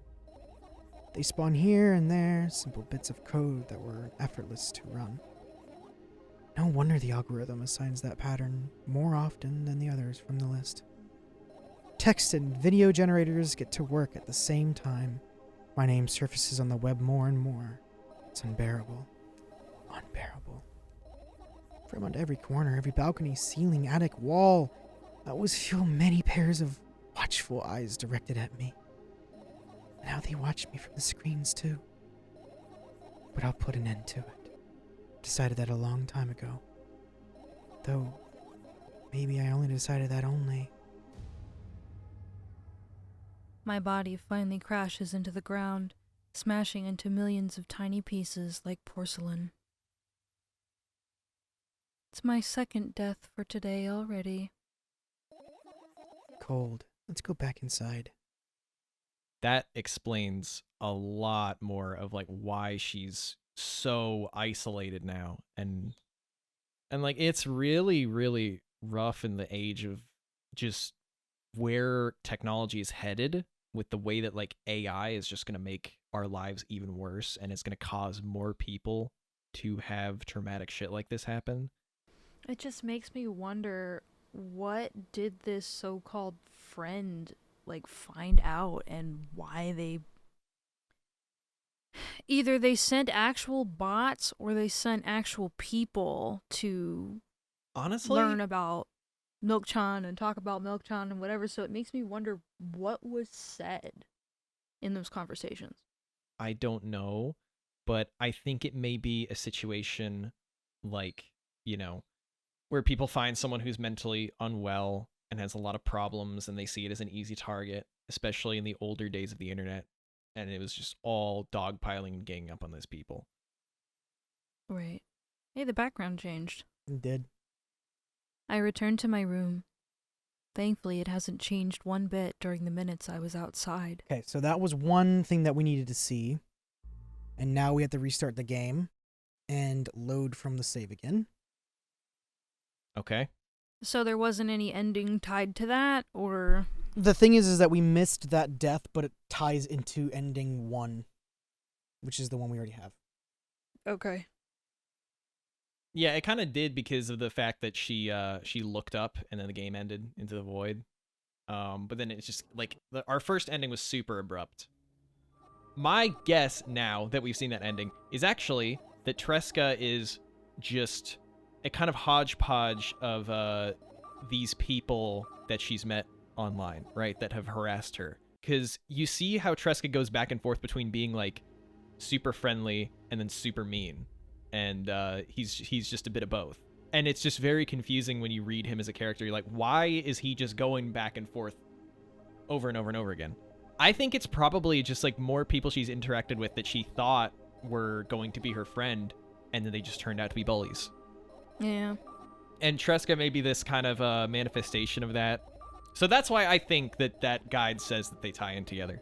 Yeah, that's a cute little theory past Aaron, but you're wrong. So when I viewed the Tresca scene a second time while editing, it clicked with me. The whole scene is how Milk-chan thinks her dad viewed her, with Milk-chan being Tresca and the father being Milk-chan, which is super weird, but the scene makes sense if you look at it that way, I promise you. People ask Milk-chan, is he yours? And a later line confirms that this is in the context of a parent and child and not a partner.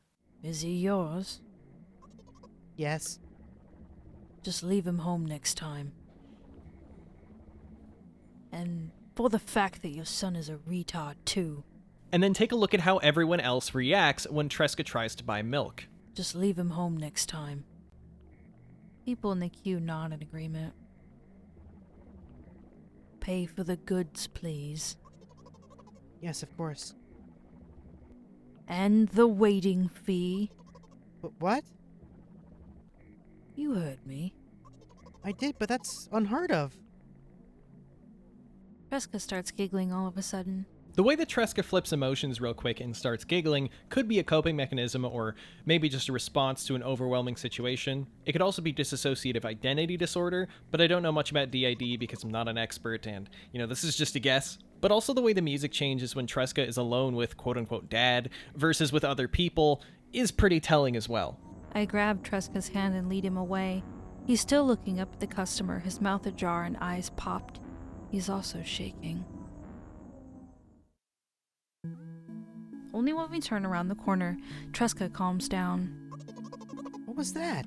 And then the following line where the dad says, Can you act normal? hurts a lot more when you know the meaning behind it. But notice how Milk-chan isn't the anxious one here, and that Tresca behaves exactly like she did in the first game. That's why I'm so confident about this. Also, there's a line that says, We spend the whole trip back in silence. At some point, we end up turning right towards a gas station. There, Tresca finally breaks the silence. do you like ice cream?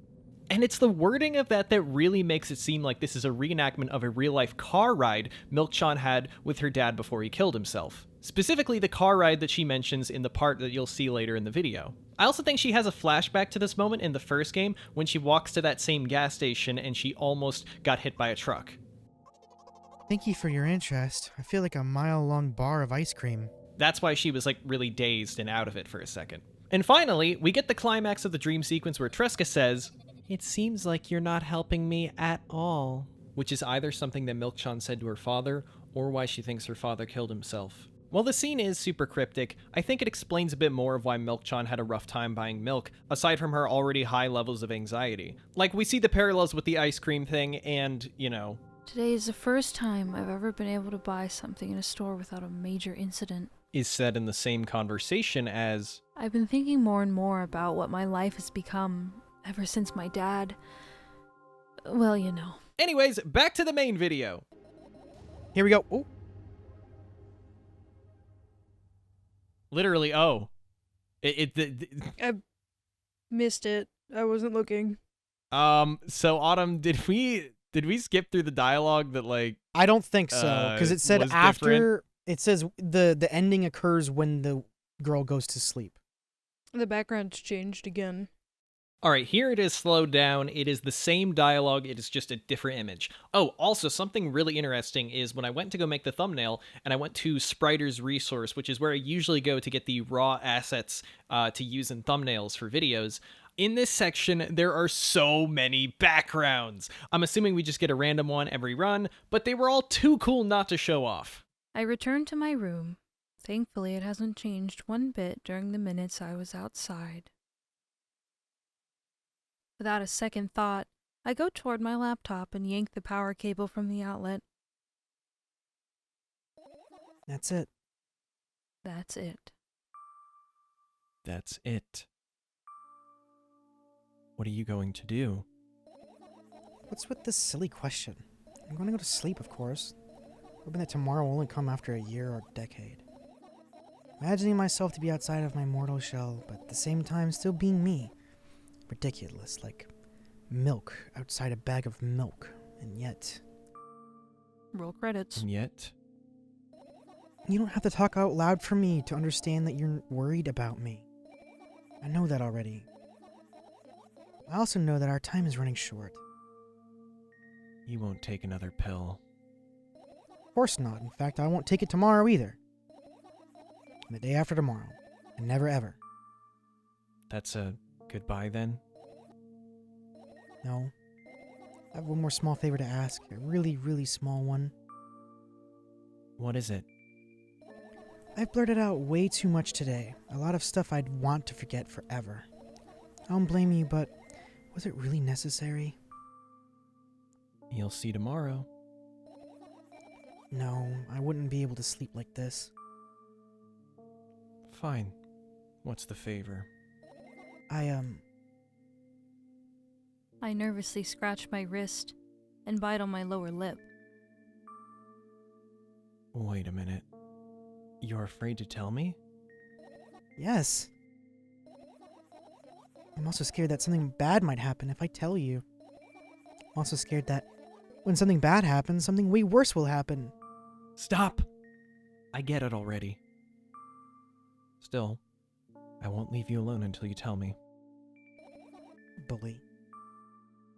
No, you. And then they had a pillow fight. Well, I mean, close enough. Is that a human body? It looks like it could be. No, it looks like a chain. This? You see that? You see why I say it looks like a chain? No, like in the bottom left of it. Which, okay, more like, kind of like bottom middle left, right? It looks like chain links. It looks more like a folded hand and a head. I'm talking about this. Like above this is. her. This looks like it could be an arm, and then this is like a face. I crawl into my sleeping bag. The lower part of the room is very cold. I hurry to wrap myself in blankets, even though the electric heater is working hard to keep me warm. I'm sad because the dreams just won't come anymore. You won't believe me if I tell you how I dealt with it first. Of course I'll believe you. I know it was a joke. Well, anyway. I washed my face, brushed my teeth, lied down, and started imagining that I'm watching a dream. I didn't sleep at all, of course. Always looked sleepy in the morning. After a week of insomnia, I started feeling weird and seeing things. Letters floating in the air, strange silhouettes that appeared in the most unexpected of places. Bulging eyes with trembling pale pupils. It was scary, you know. And one day I almost died. I just collapsed in the middle of the room and I couldn't move for a while. And then silhouettes, letters, and eyes were hanging over me and hissing. It was horrible. Well, deserved, I guess. It felt like I was caught on by the biggest lie in the world. Yes, it felt exactly like that. After that, I stopped. But the silhouettes, letters, and eyes stayed here. They liked this place. They always follow in my wake, peeping at me. And I'm kind of scared of them. I can't argue with them. But today... Well?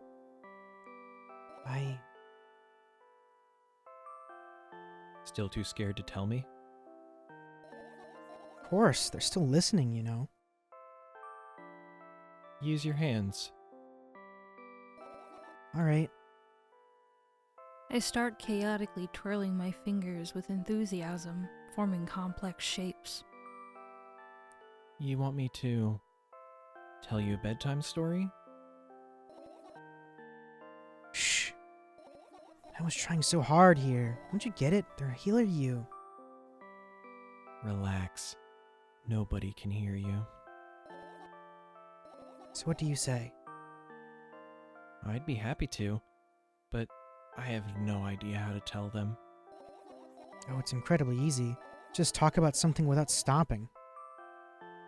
Sounds silly But it's not. and meaningless. You don't know what you're talking about. I know enough to realize that we'll just end up wasting time. Let's focus on something actually important. Boring. Fine. Close your eyes.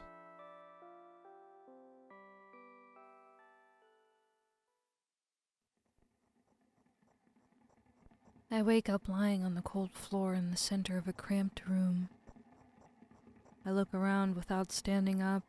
There's no furniture, just naked walls and a single door. I can hear muffled sounds coming from the other side of it. Scary sounds.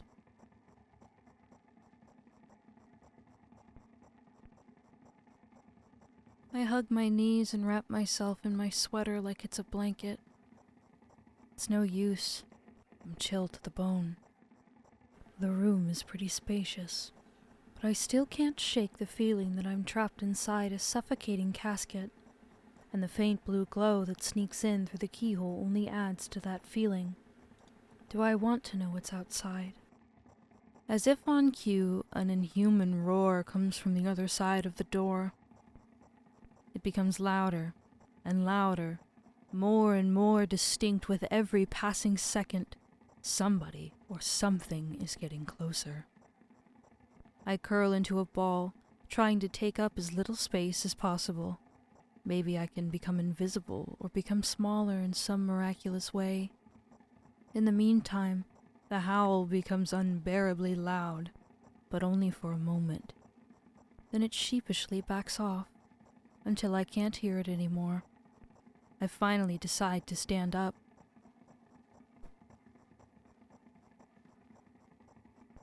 After I do that, I hear another strange sound. It's coming from right above me now. The ceiling moves upwards, squeaking. Small debris is falling on my head. I squint a little, then raise my hand trying to touch the ceiling, but it suddenly starts to rise quicker and instantly disappears into the darkness. I'm not in a casket anymore. Well, it wasn't exactly a casket now. It was a well in the form of a casket. The room becomes darker and colder. I'll have to do something at some point. Hours pass. I frantically run from wall to another, delirious. The walls run away from me, making the already spacious room even bigger. In the end, I stand amidst endless darkness, and only the door is watching me with its eye. I kept purposely avoiding it. I could sometimes hear horrifying rustles and howls on the other side. However, now I don't even have a choice anymore. I slowly come up to the door and reach out toward it.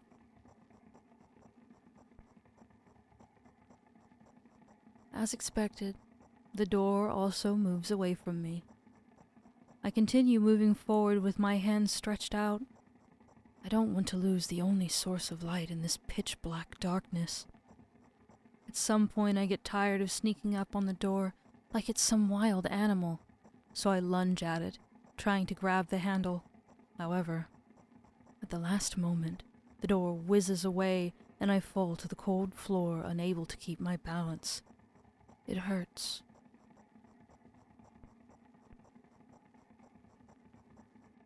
Stupid door. Stupid, nasty, cursed door. I hate you. I hate you. I scream at the top of my lungs. I finally let out all the despair that I had bottled up. I slowly realize how horrible the situation I ended up is in. All right, Autumn. You can scream as Okay. much as you want. And it's for the video. No, no, no, no! I don't stop screaming for a moment, because I'm scared to end up in complete silence. If the reality around me disappears, my twisted imagination will take over.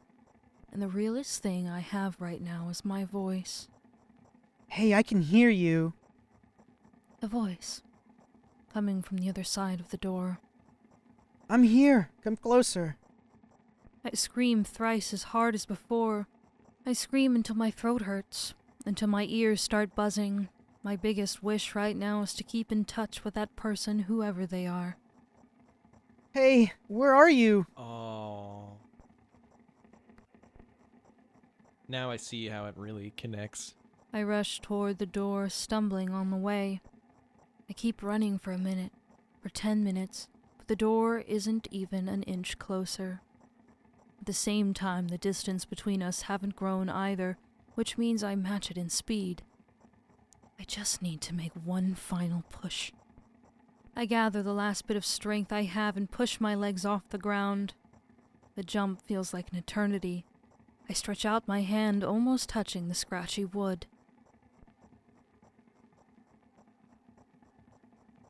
I dive face first onto the ground with ridiculous speed. I slide at least 30 more feet, like that, thanks to inertia, leaving behind a bloody trail.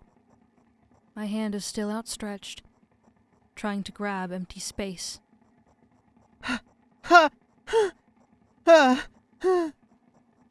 Tears stream down my face, making the numerous scratches burn. I try to wipe them, but I scream and yank my hand away the moment I touch my face. My lips and nose are now a mushy mess. Somebody help! The other side of the door is completely silent. The silence reigns for an excruciatingly long time.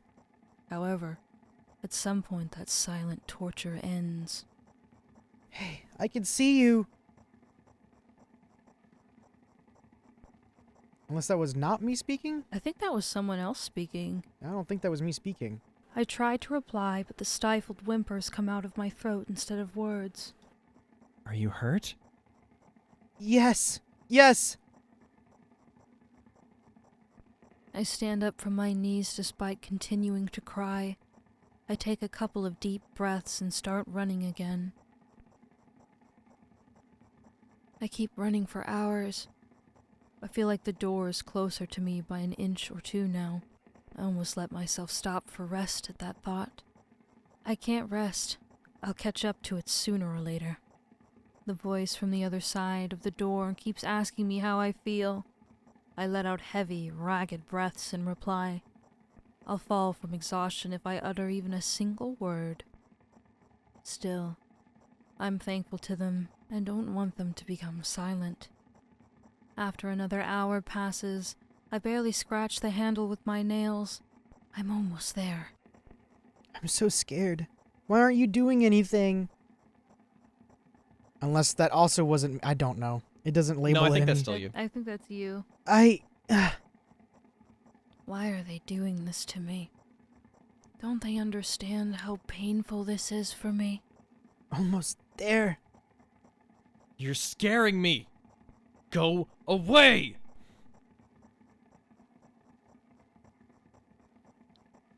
Rage fills my brain. I ignore the pain in my bones and channel all my strength into one final jump. No! Go away! I firmly grasp the handle and open the door. Blinding light hits my eyes. I lose the ground beneath my feet and start falling.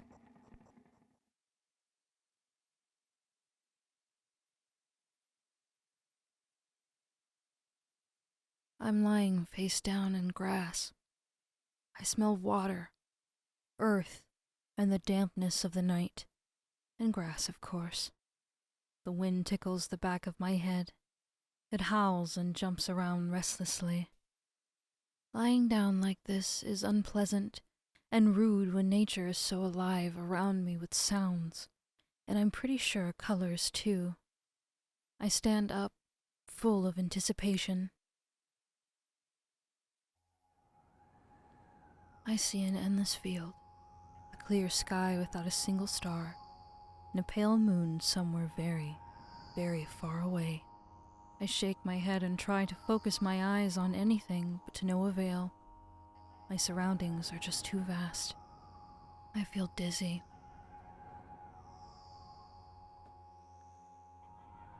Bam! I'm lying in the thick, wet grass again. This time I'm looking at the darkness of a night sky instead of just darkness. Is there any real difference, though? The wind howls. It's clearly upset. But what can I do about it? I hear an indiscernible echo coming from far away, a wolf or someone else. Does it even matter? I'm in the grass. Nobody can see me. Oh. The echo draws closer and closer. At some point, I realize it's not a wolf. So that also could be like it was in the first game, of her just perceiving everything as oh, oh, oh, oh. I think that's actually more likely the case. It's just someone's trying to communicate to her, but she's just perceiving it as oh. Not able to understand it. Yeah. I jump up and start turning my head in a panic.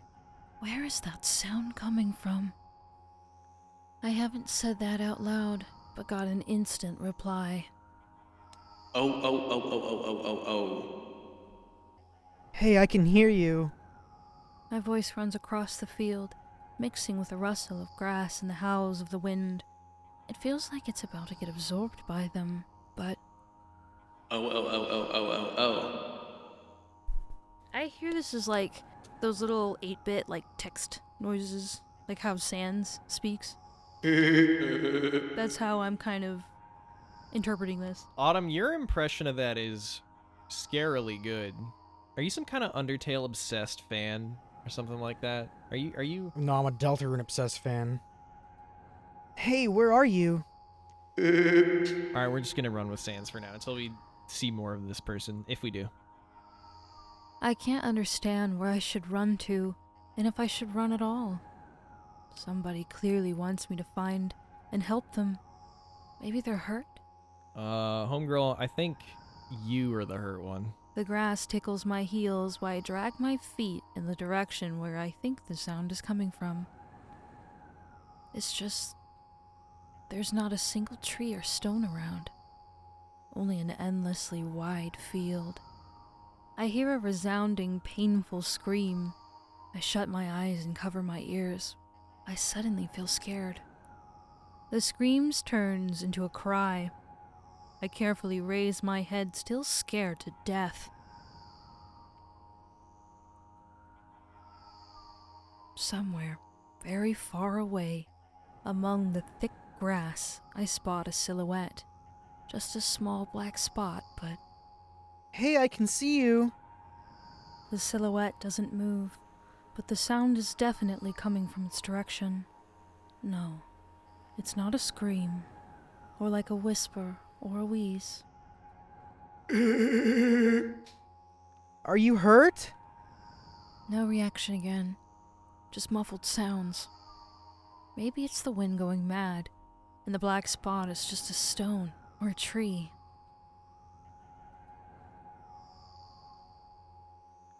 I walk away, disappointed.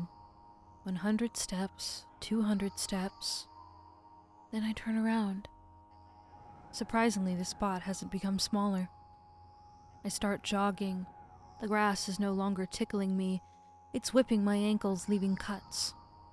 Feeling of panic and unexplainable dread grow inside me. A stone, a tree. Why the hell is this field endless? I don't turn around anymore. I know that it's chasing me. The sounds reaching my ears become even stranger, louder, and more distinct. The wind is bullying me too, huh? Isn't that right? That's the case, right? Finally, I stop. I ran out of breath. I'm at the brink of dying.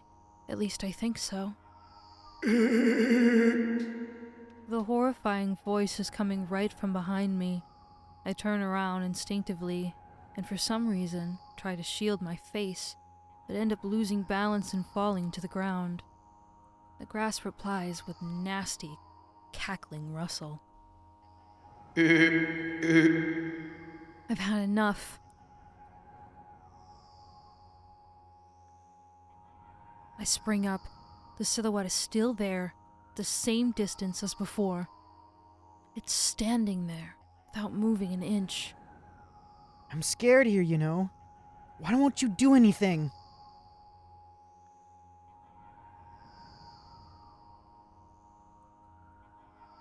The silhouette trembles and then starts slowly gliding towards me, followed by new sounds, wheezes, moans. Fear shackles me. I can only stand and watch the approaching black spot. My lips are parched. I speak in a voice I don't recognize. You're scaring me. Go away. Oh.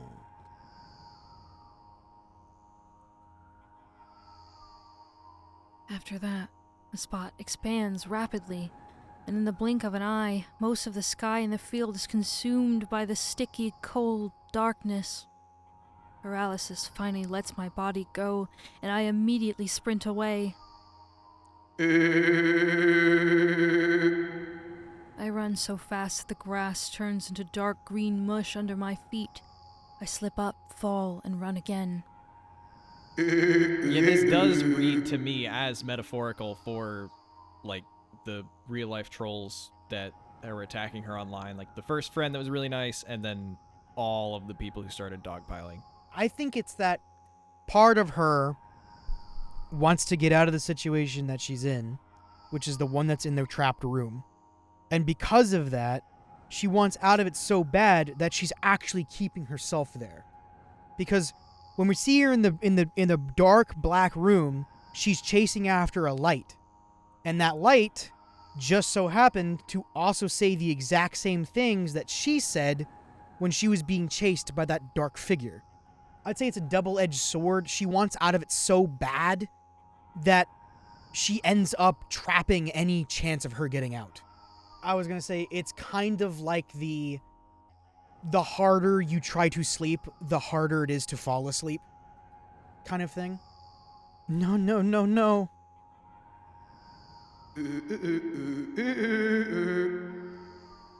That's a lot of ooze. Jesus Christ.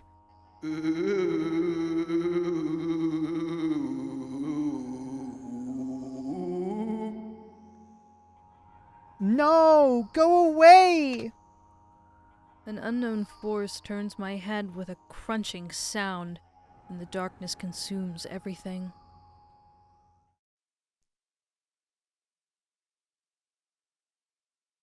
I wake up on the cold floor, in the center of a cramped room. I look around without standing up. There's no furniture, just naked walls.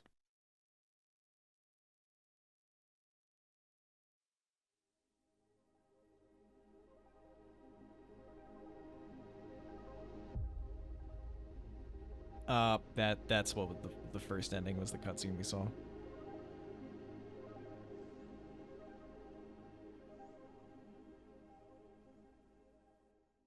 I really liked the theory that you had, Aaron, about the cyberbullying.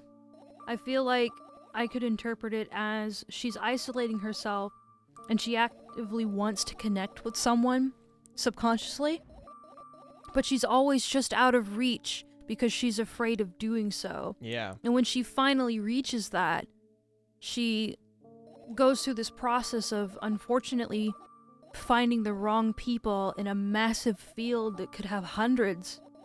You know, if you're just searching for it, but unfortunately she finds the wrong person who decides to squash that chance, and then it's back to isolation.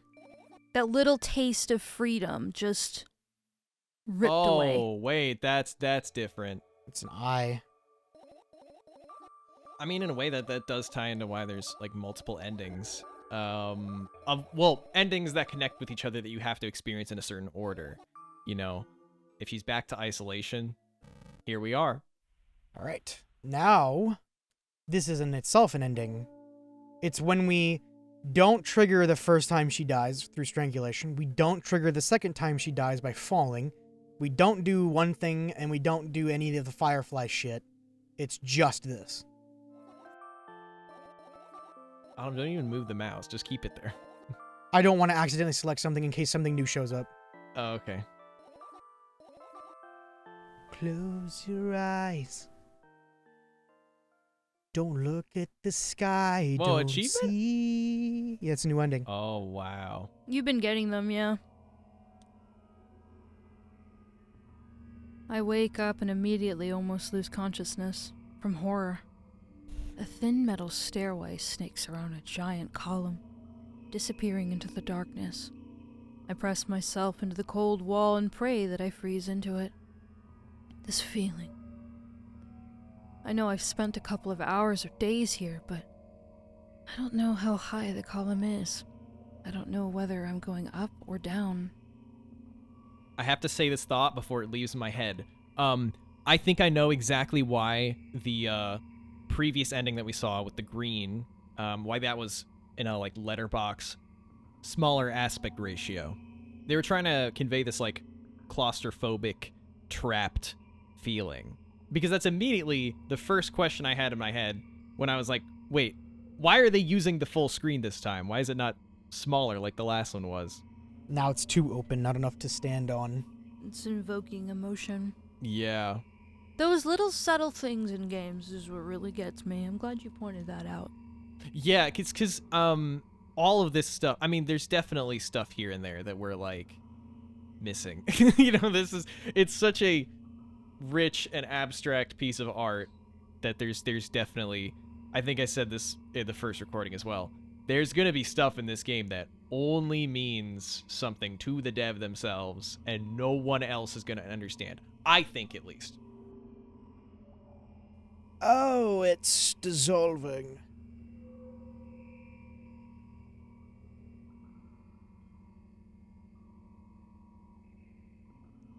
A billion pounds of concrete and a million miles of emptiness.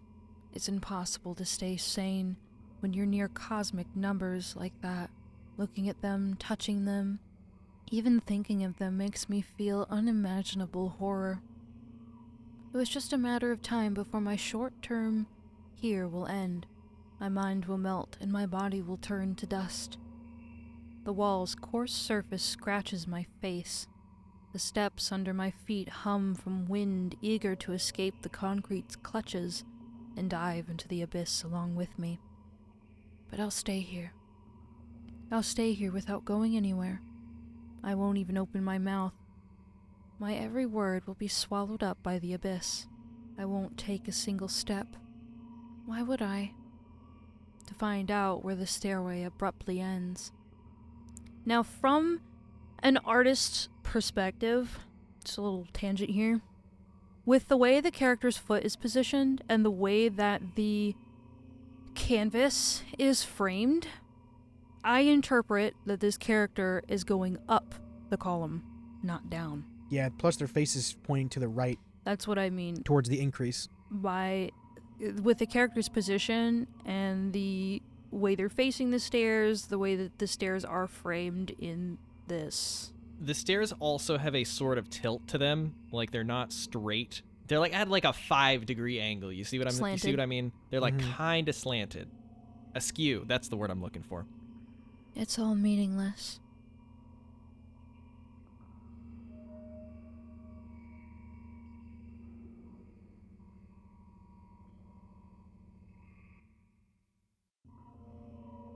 Many units of time pass, but I'm still unmoving. My whole body is trembling, but then I realize it's the whole space around me that is trembling. I can't wait to destroy me. Oh, it can't wait to destroy me. Maybe I should gather my will and at least turn my head. That thought doesn't stay in my head for long. It's torn out with inhuman force. Unaware of what's about to happen, I slowly turn my whole body with a squeak. No, this is not what I wanted. Don't!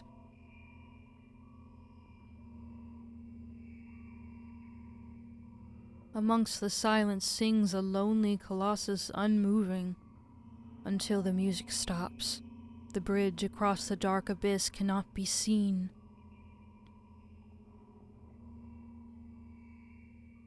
We're gonna have to put a warning on that.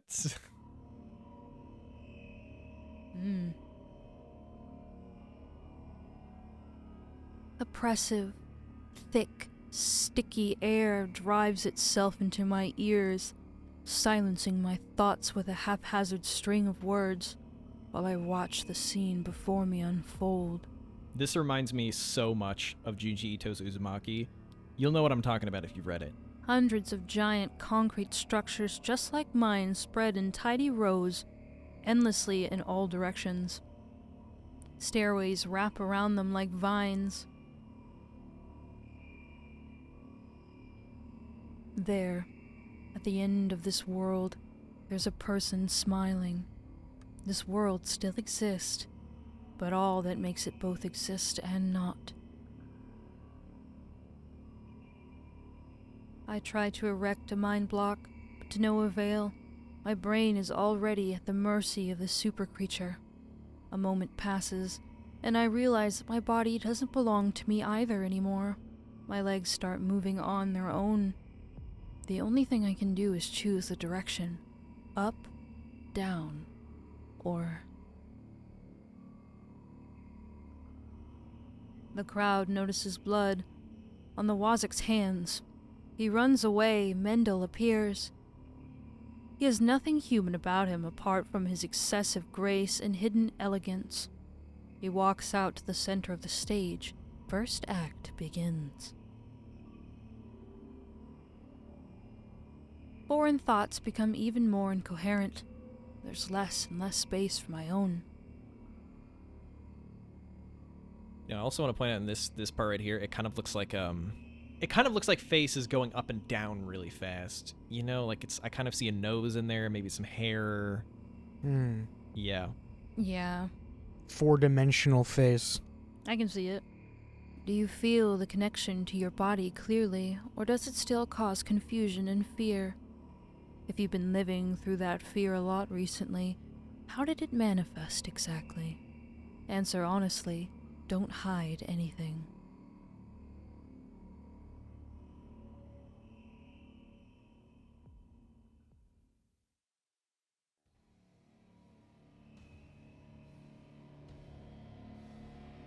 Now she's going down. I decided to descend.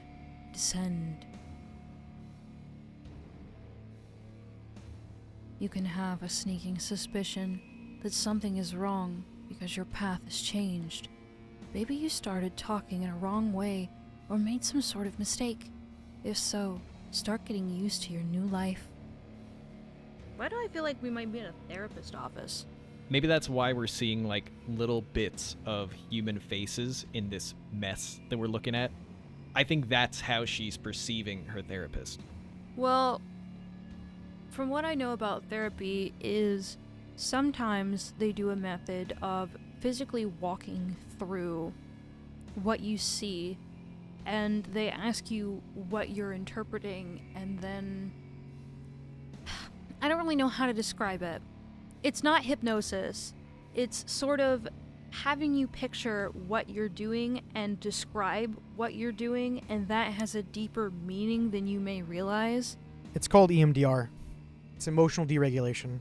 It's the whole purpose about it is to help the patient it's desensitizing them to the events that's happened. It's a whole emotional deregulation. That's what it stands for. So it's like you're trying to take the emotions out of the situation of the memory, and you're just trying to live with just the memory by itself. And you want to just accept that it has happened and have no mal feelings for it, I guess you could say. It's a very long and difficult process for some people.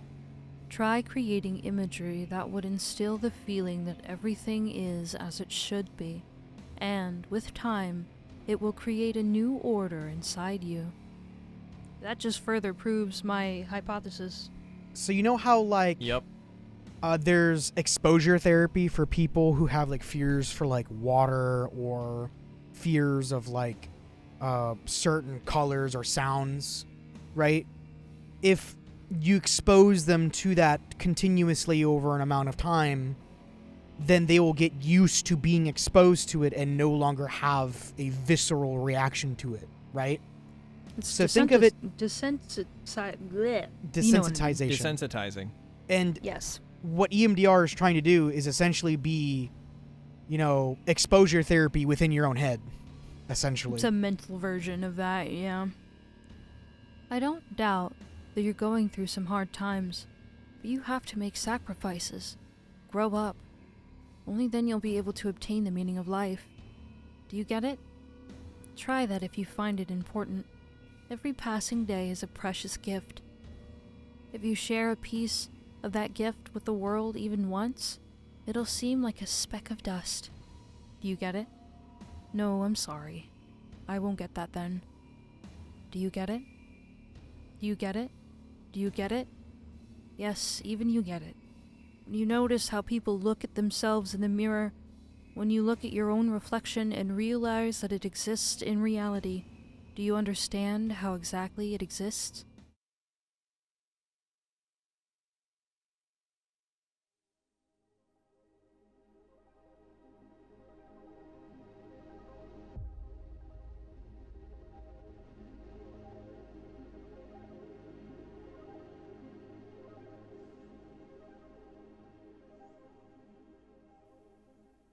Okay. Back to the wiki. Is that all of them? Nope. We have got 2 more endings. Whoa, wait, hold on. What achievement did we just get? I don't know. I didn't know we got one. Oh, no, we did. It was in the upper right. Well, of course it was. But, like, the background is different now. Again. It's like a hallway. But also, like, you know, it kind of reminds me of, like, a parking garage. Like the background. Like, if you look down, like, a long parking garage, I can see you that. see all those, like, arches. It kind of looks like a hospital to me, though. Oh, yeah. That could also be it. A hospital, an apartment, complex hallway, like, you know, things like that. All right, this should be another ending. Yes. Oh. Whoa, color! Ugh. Another terrible morning.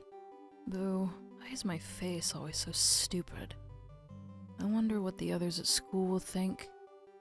Well, it's not that I care too much.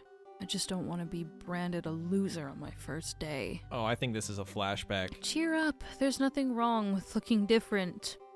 It's not what defines you, after all. I think it's Mom. Which is Autumn. But I don't think this is like Lovecraftian horror Milk-chan's perception of her mom. Like, just do a normal mom voice. Hey, hurry up. Yes, Mom. Oh. Ugh, another terrible morning.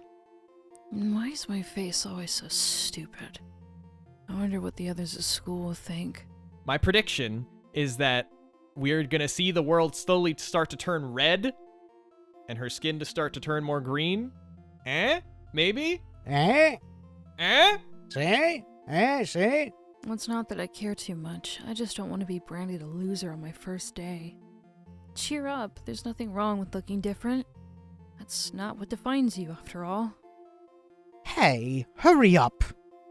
Yes, Mom.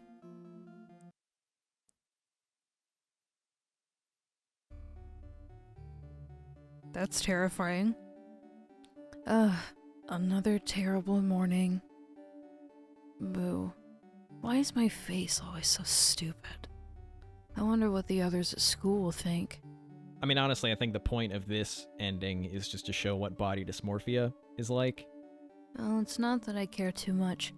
I just don't want to be branded a loser on my first day. Cheer up, there's nothing wrong with looking different. But it's not what defines you, after all. Hey, hurry up. Yes, Mom.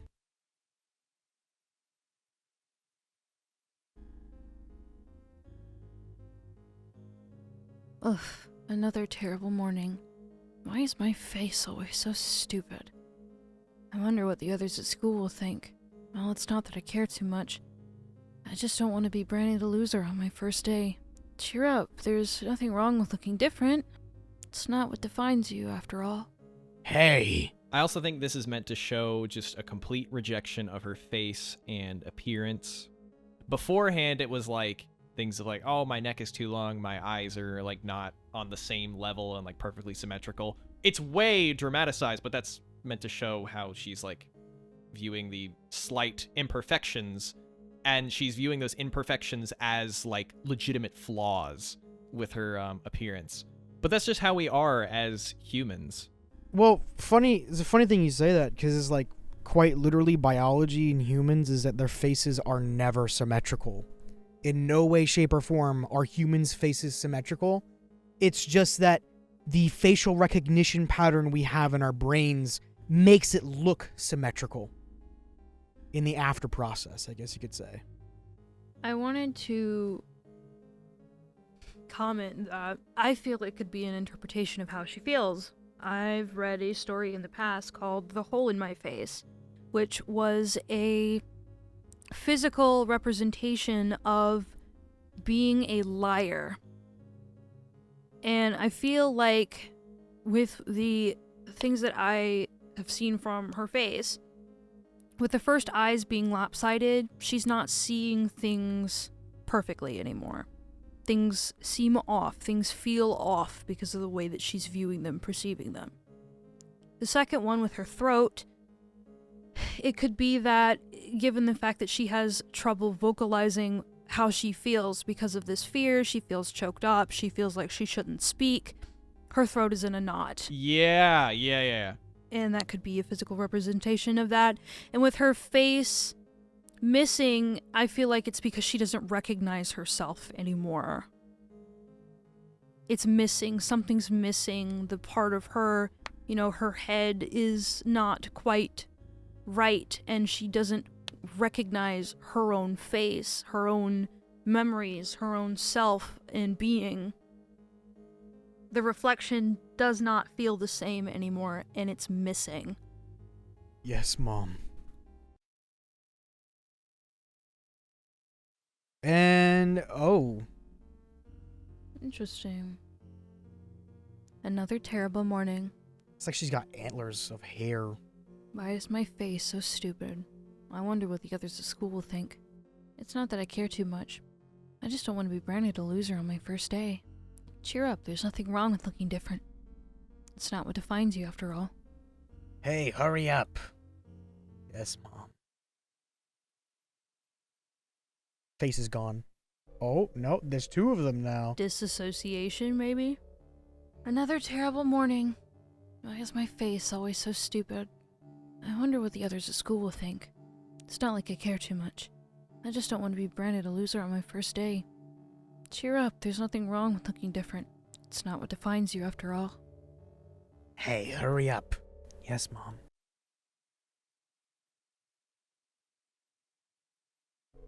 Oh.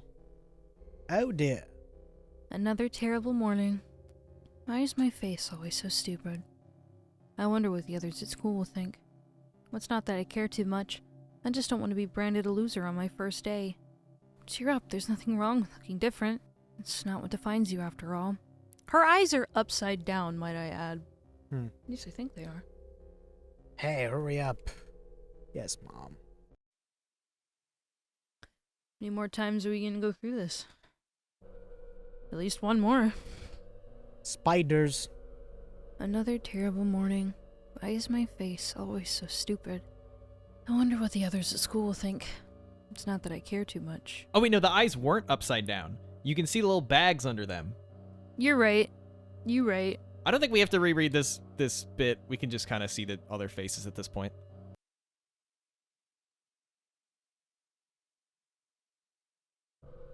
Oh, there it is. There's the face gone.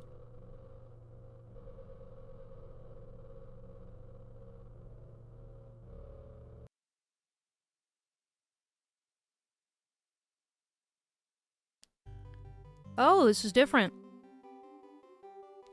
Yeah, so because she is just like, I'm choosing to not acknowledge my face, I'm going to just go on and act like everything is fine, which is why the music changes, I think. But in reality, the only way that you can overcome some of your fears and anxieties is you have to accept them, face them head on. Head on was a wild thing to say in this context. Good morning. I feel wonderful today. Can't wait for my first day at school. Hey, hurry up. Yes, Mom.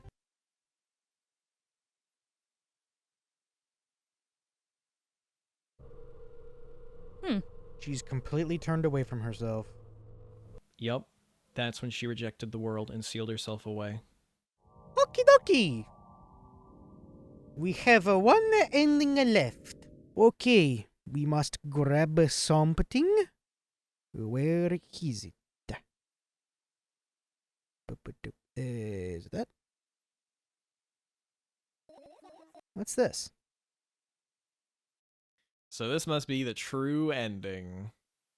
Maybe. I don't really know what it is. Oh, now that there's like a blood stain next to her. Yeah, I also love that, actually, hold on, there may be something to that. I was gonna say that a lot of these pictures that have been put through this filter, it's so far changed from what it originally was that it's not recognizable as the original. And honestly, I think this photo editing that, like, the creator's doing thematically ties into the game because, you know, that's exactly what Milk-chan has done with the world. Like, she's turned it into this thing that is not recognizable as the original. Yeah. Hello, everybody. Hello, everybody. Thank you for choosing our pizzeria.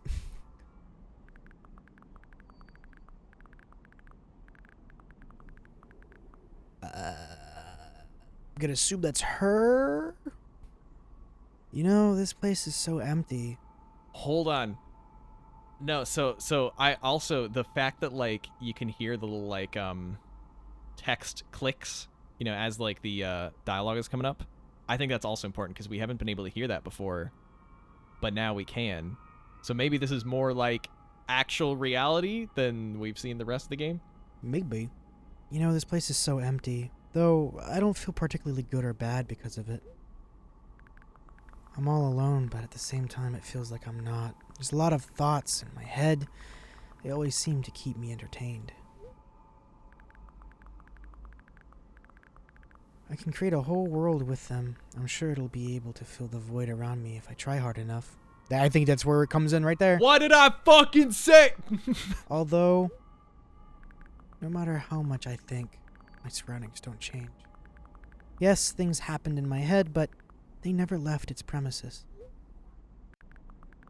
And it's not like I tried to suppress them. Maybe they were afraid to come out?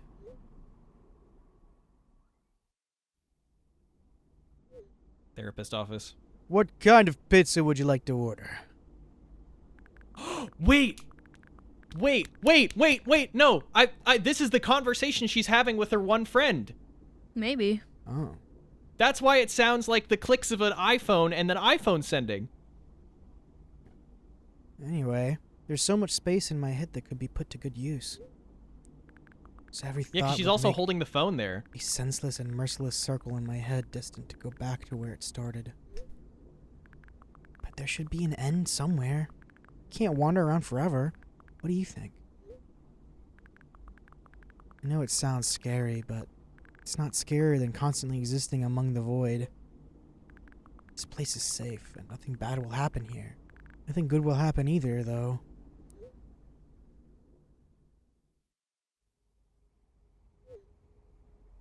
Please note that we have a special offer right now. 3 pizzas for the price of 2. Yeah, there's probably nothing good in having the same thoughts over and over. What's the point of having them anyway? That's dark. Ouch. I could have escaped from here, but I feel like my thoughts aren't helping me at all. They should be ashamed, probably.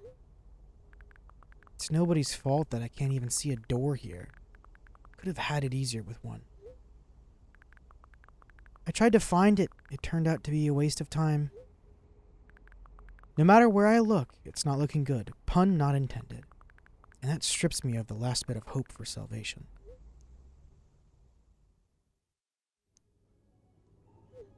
We also have a discount program for the new customers. You could learn more about it on your account page.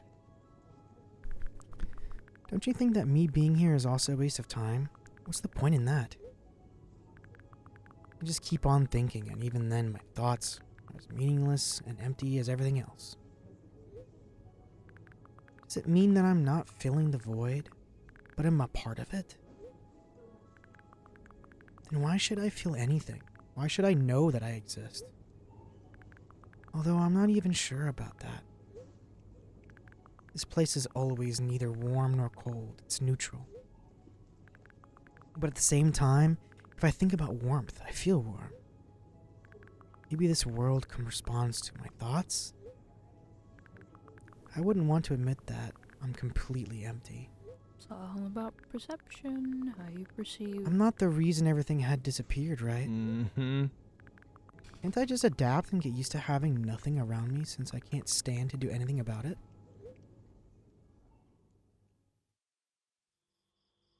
Are you ready to make your order?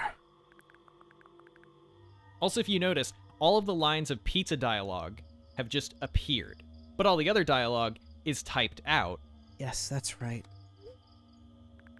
I shouldn't care. It's empty here, and it makes me feel neither good nor bad. I'm all alone, but at the same time, it feels like I'm not. There are a lot of thoughts in my head. They always keep me entertained. I can create a whole world with them. This place is safe, and nothing bad will happen here. Nothing good will happen either, though. Me being here is a waste of time. I don't feel the void, I'm a part of it. This strips me of the last bit of hope for salvation. I shouldn't care. It's empty here, and it makes me feel neither good nor bad. It's nobody's fault that I can't even see a door here. What's the point in having one? I feel like nobody's helping me. They should feel ashamed. I wouldn't want to admit it, but I'm all alone here. I can't do anything about it.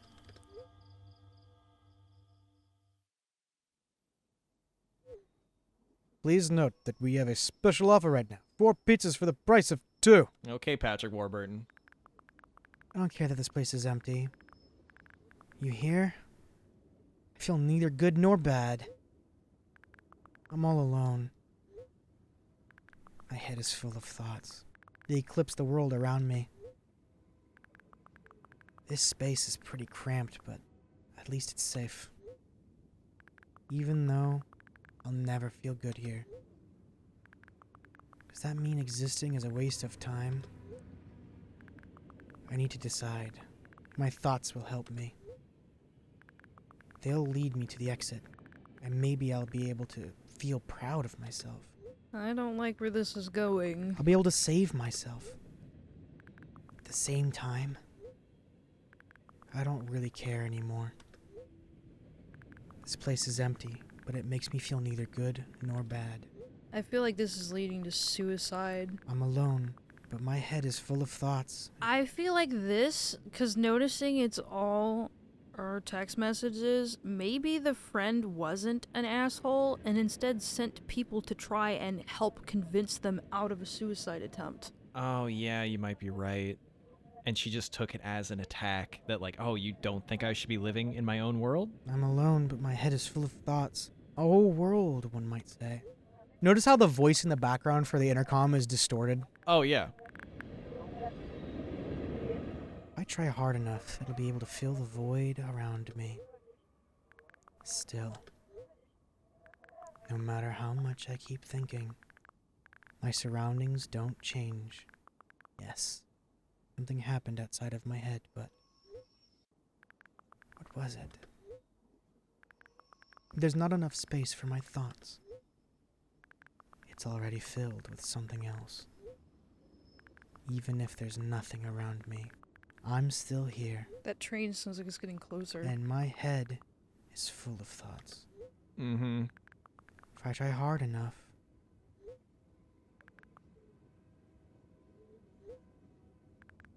so the world isn't empty after all. I can't see anything.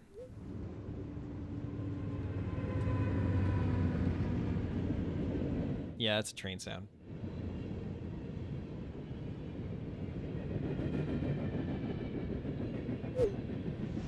Session timeout. Please reload the page. I think that might have actually been a flashback. Oh, yeah. No, from the start, I was like, yeah. Okay, I'm pretty sure that's all. That's all the. Yeah, it's 100%. Yeah, I mean, that also. Congratulations, you have 100% of the game. I was also thinking about like, you know, the green ending where it's both. Like we see both sides of her, like Autumn said. I think that both of our takeaways from that ending were like both kind of valid, you know? Like they both, it was showing the bullying, but then it was also showing that like, you know, like the analogy you gave about sleep is the best way to get it across, where you want to sleep, but the more you think about sleeping, it just don't happen. So that's like, yeah, I think that's a good read on it.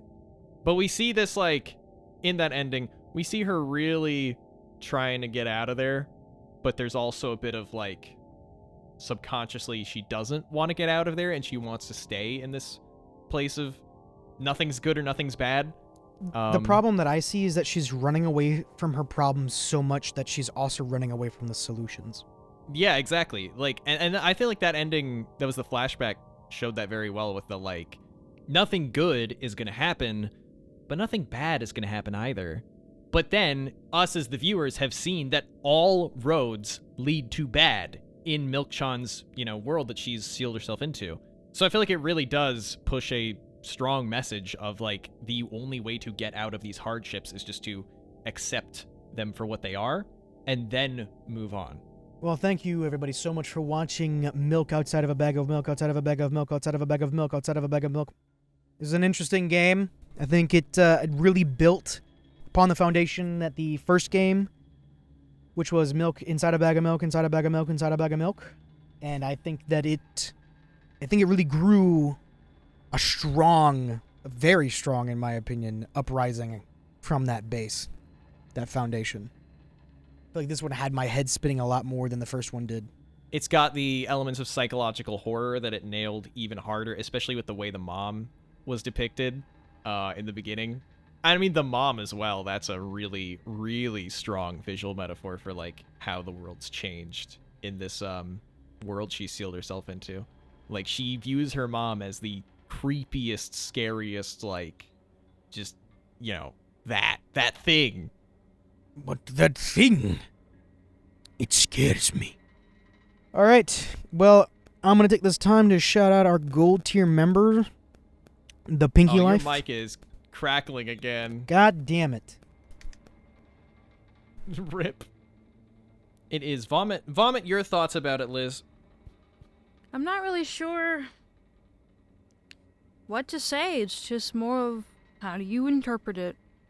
There's a lot to be pulled from here. There's a lot of heavy emotions driven from it, and it doesn't necessarily need words to get its point across. It's just meant to invoke something within you.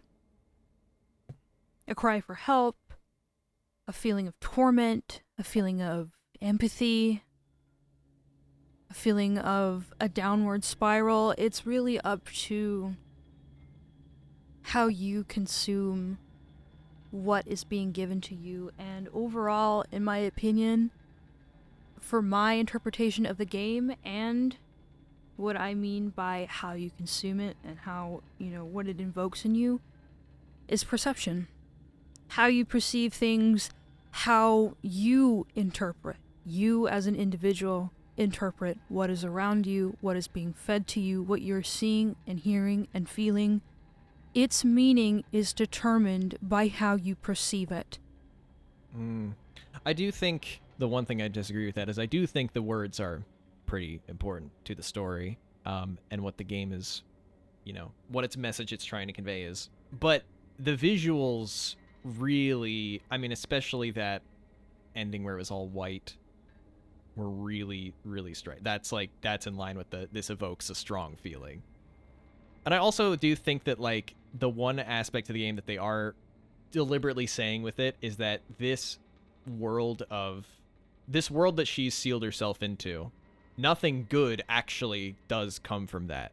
As much as she says nothing good, nothing bad. You know, when you take a step away from what Milk-chan thinks, and she thinks it's just going to be like a nice, like, middle ground, it only leads to tragic endings, like what we've seen. Like, there's no good ending to this story. So if you want to seal yourself away from the good and the bad in the world, it's effectively just bad. If you trap, you know, it's not. If you trap yourself in monotony, then monotony is all you will feel. Well, yes and no, because she does feel quite a lot of pain in this series. It makes her situation, like, mentally a lot worse, and she'll eventually try and do something to try and get out of it. But what then she just wakes up and she's there again, and she's just having to relive it over and over and over and over When again. you hit that level of monotony because you've trapped yourself in this monotonous cycle, that's exactly what it becomes. A cycle. It's not monotonous in the sense of being bland. It's monotonous in the sense of it becomes a repetitive over and over cycle of pain of you are putting yourself in this by believing nothing will be good or bad or ever change. You devolve yourself into this pattern. Regardless, it's a very powerful story. There's a lot of deep meanings roped into it, and a lot of ways that you can perceive and theorize and take away from this game. Some people, they can relate with it. Others, maybe not so much, and you're seeing from an outside eye. But at the end of the day, when it comes to the people who consume it, if you break that cycle, if you perceive things in a different light, your ending doesn't have to be monotonous. It doesn't have to be repetitive. It doesn't have to be something full of pain and fear. Yeah, I can't remember whether I said this before, but like I'd say my takeaway is just like really don't get in. I mean, it's a tragedy, right? They're showing that this is a tragedy. Tragedies, in my opinion, are meant to serve as a way of like they're cautionary tales, right? And why some of my favorite stories are tragedies is because like they serve as a really good reminder of like don't go down the paths that these characters go down, you know. What would happen if you kept making the quote-unquote wrong choices? It's like Berserk and Vinland Saga when they have their arcs and their characters really decide to develop. And they're like, man, I really shouldn't have done everything that I did, and maybe I have the chance to change. Yeah, exactly. But people who never take that step, continue that cycle. Some people don't make it out of that cycle. In my opinion, the best I will say, because you mentioned Berserk and Vinland Saga, I think the best piece of media that I've ever experienced as far as that goes, as far as that arc of like realizing you've done horrible shit and how can you improve yourself, Vagabond, especially the ending where, well, it's not over yet, it's probably never going to end, but like the emotions I felt in the farm arc of Vagabond is just like the best fucking piece of manga I've ever experienced as far as like just a redemption arc goes. So that's a recommendation for y'all. I've never heard of it. Dude, Vagabond, it's like there's like the big three of seinen manga, that is. It's Vinland Saga, Vagabond, and Berserk. So naturally, I went and read all three, and for me, Vagabond is the strongest amongst them. But that's one of those... I love that the seinen community looks at those three manga, and they say, you know what? Whichever one is your favorite, that's very much personal preference. We're not going to get into this debate over, like, what the best of the big three was, like when the big three was a really big thing, like Naruto, Bleach, One Piece. Not gonna get into wars over that.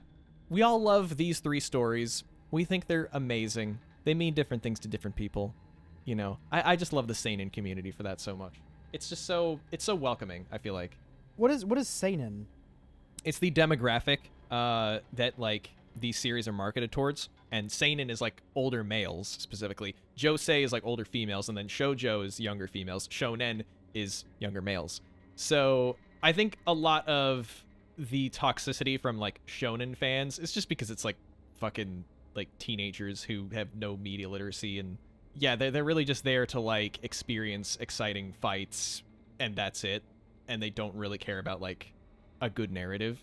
All right, Aaron from the future one last time. I probably don't need to say this, but I'm going to say it anyway because I feel like I should. This does not apply to all shonen fans. This applies to part of shonen fans who I don't like, and I'm clearly talking about just like a subset of the group. But most shonen fans are just chill people, and they're not out. I'm talking about the people who like make an uproar online. That's the people that, But yeah, I do love shonen. D. Grayman is one of my favorite manga ever, and also up there with like One Piece, Hunter x Hunter, Slam Dunk. Slam Dunk is so fucking great, by the same author as Vagabond.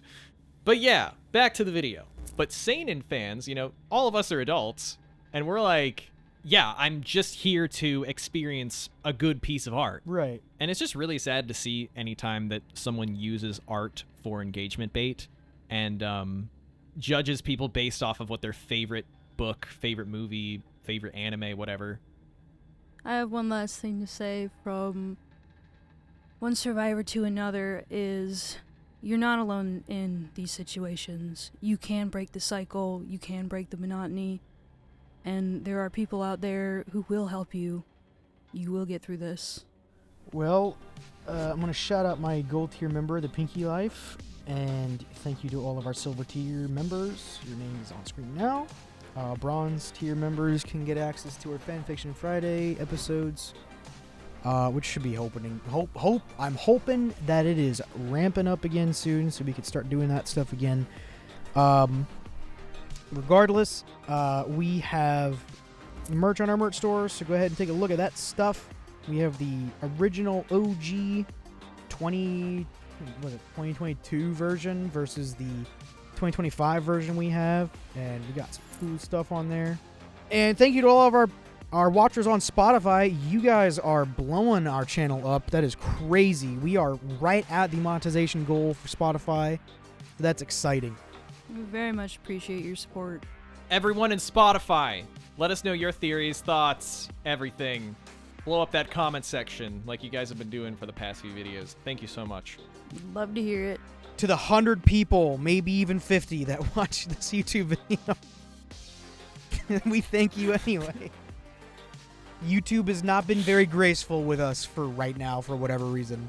It's so random. It's just the algorithm. Sometimes it pops off, sometimes it doesn't. And even when we had a video pop off, even when we had that fucking Phoenix Wright video pop off, it was like, oh yeah, we're gonna get you 1,000 views and we're gonna completely cut it off there. Keep receiving, keep being awesome. We'll see you the next time. Bye.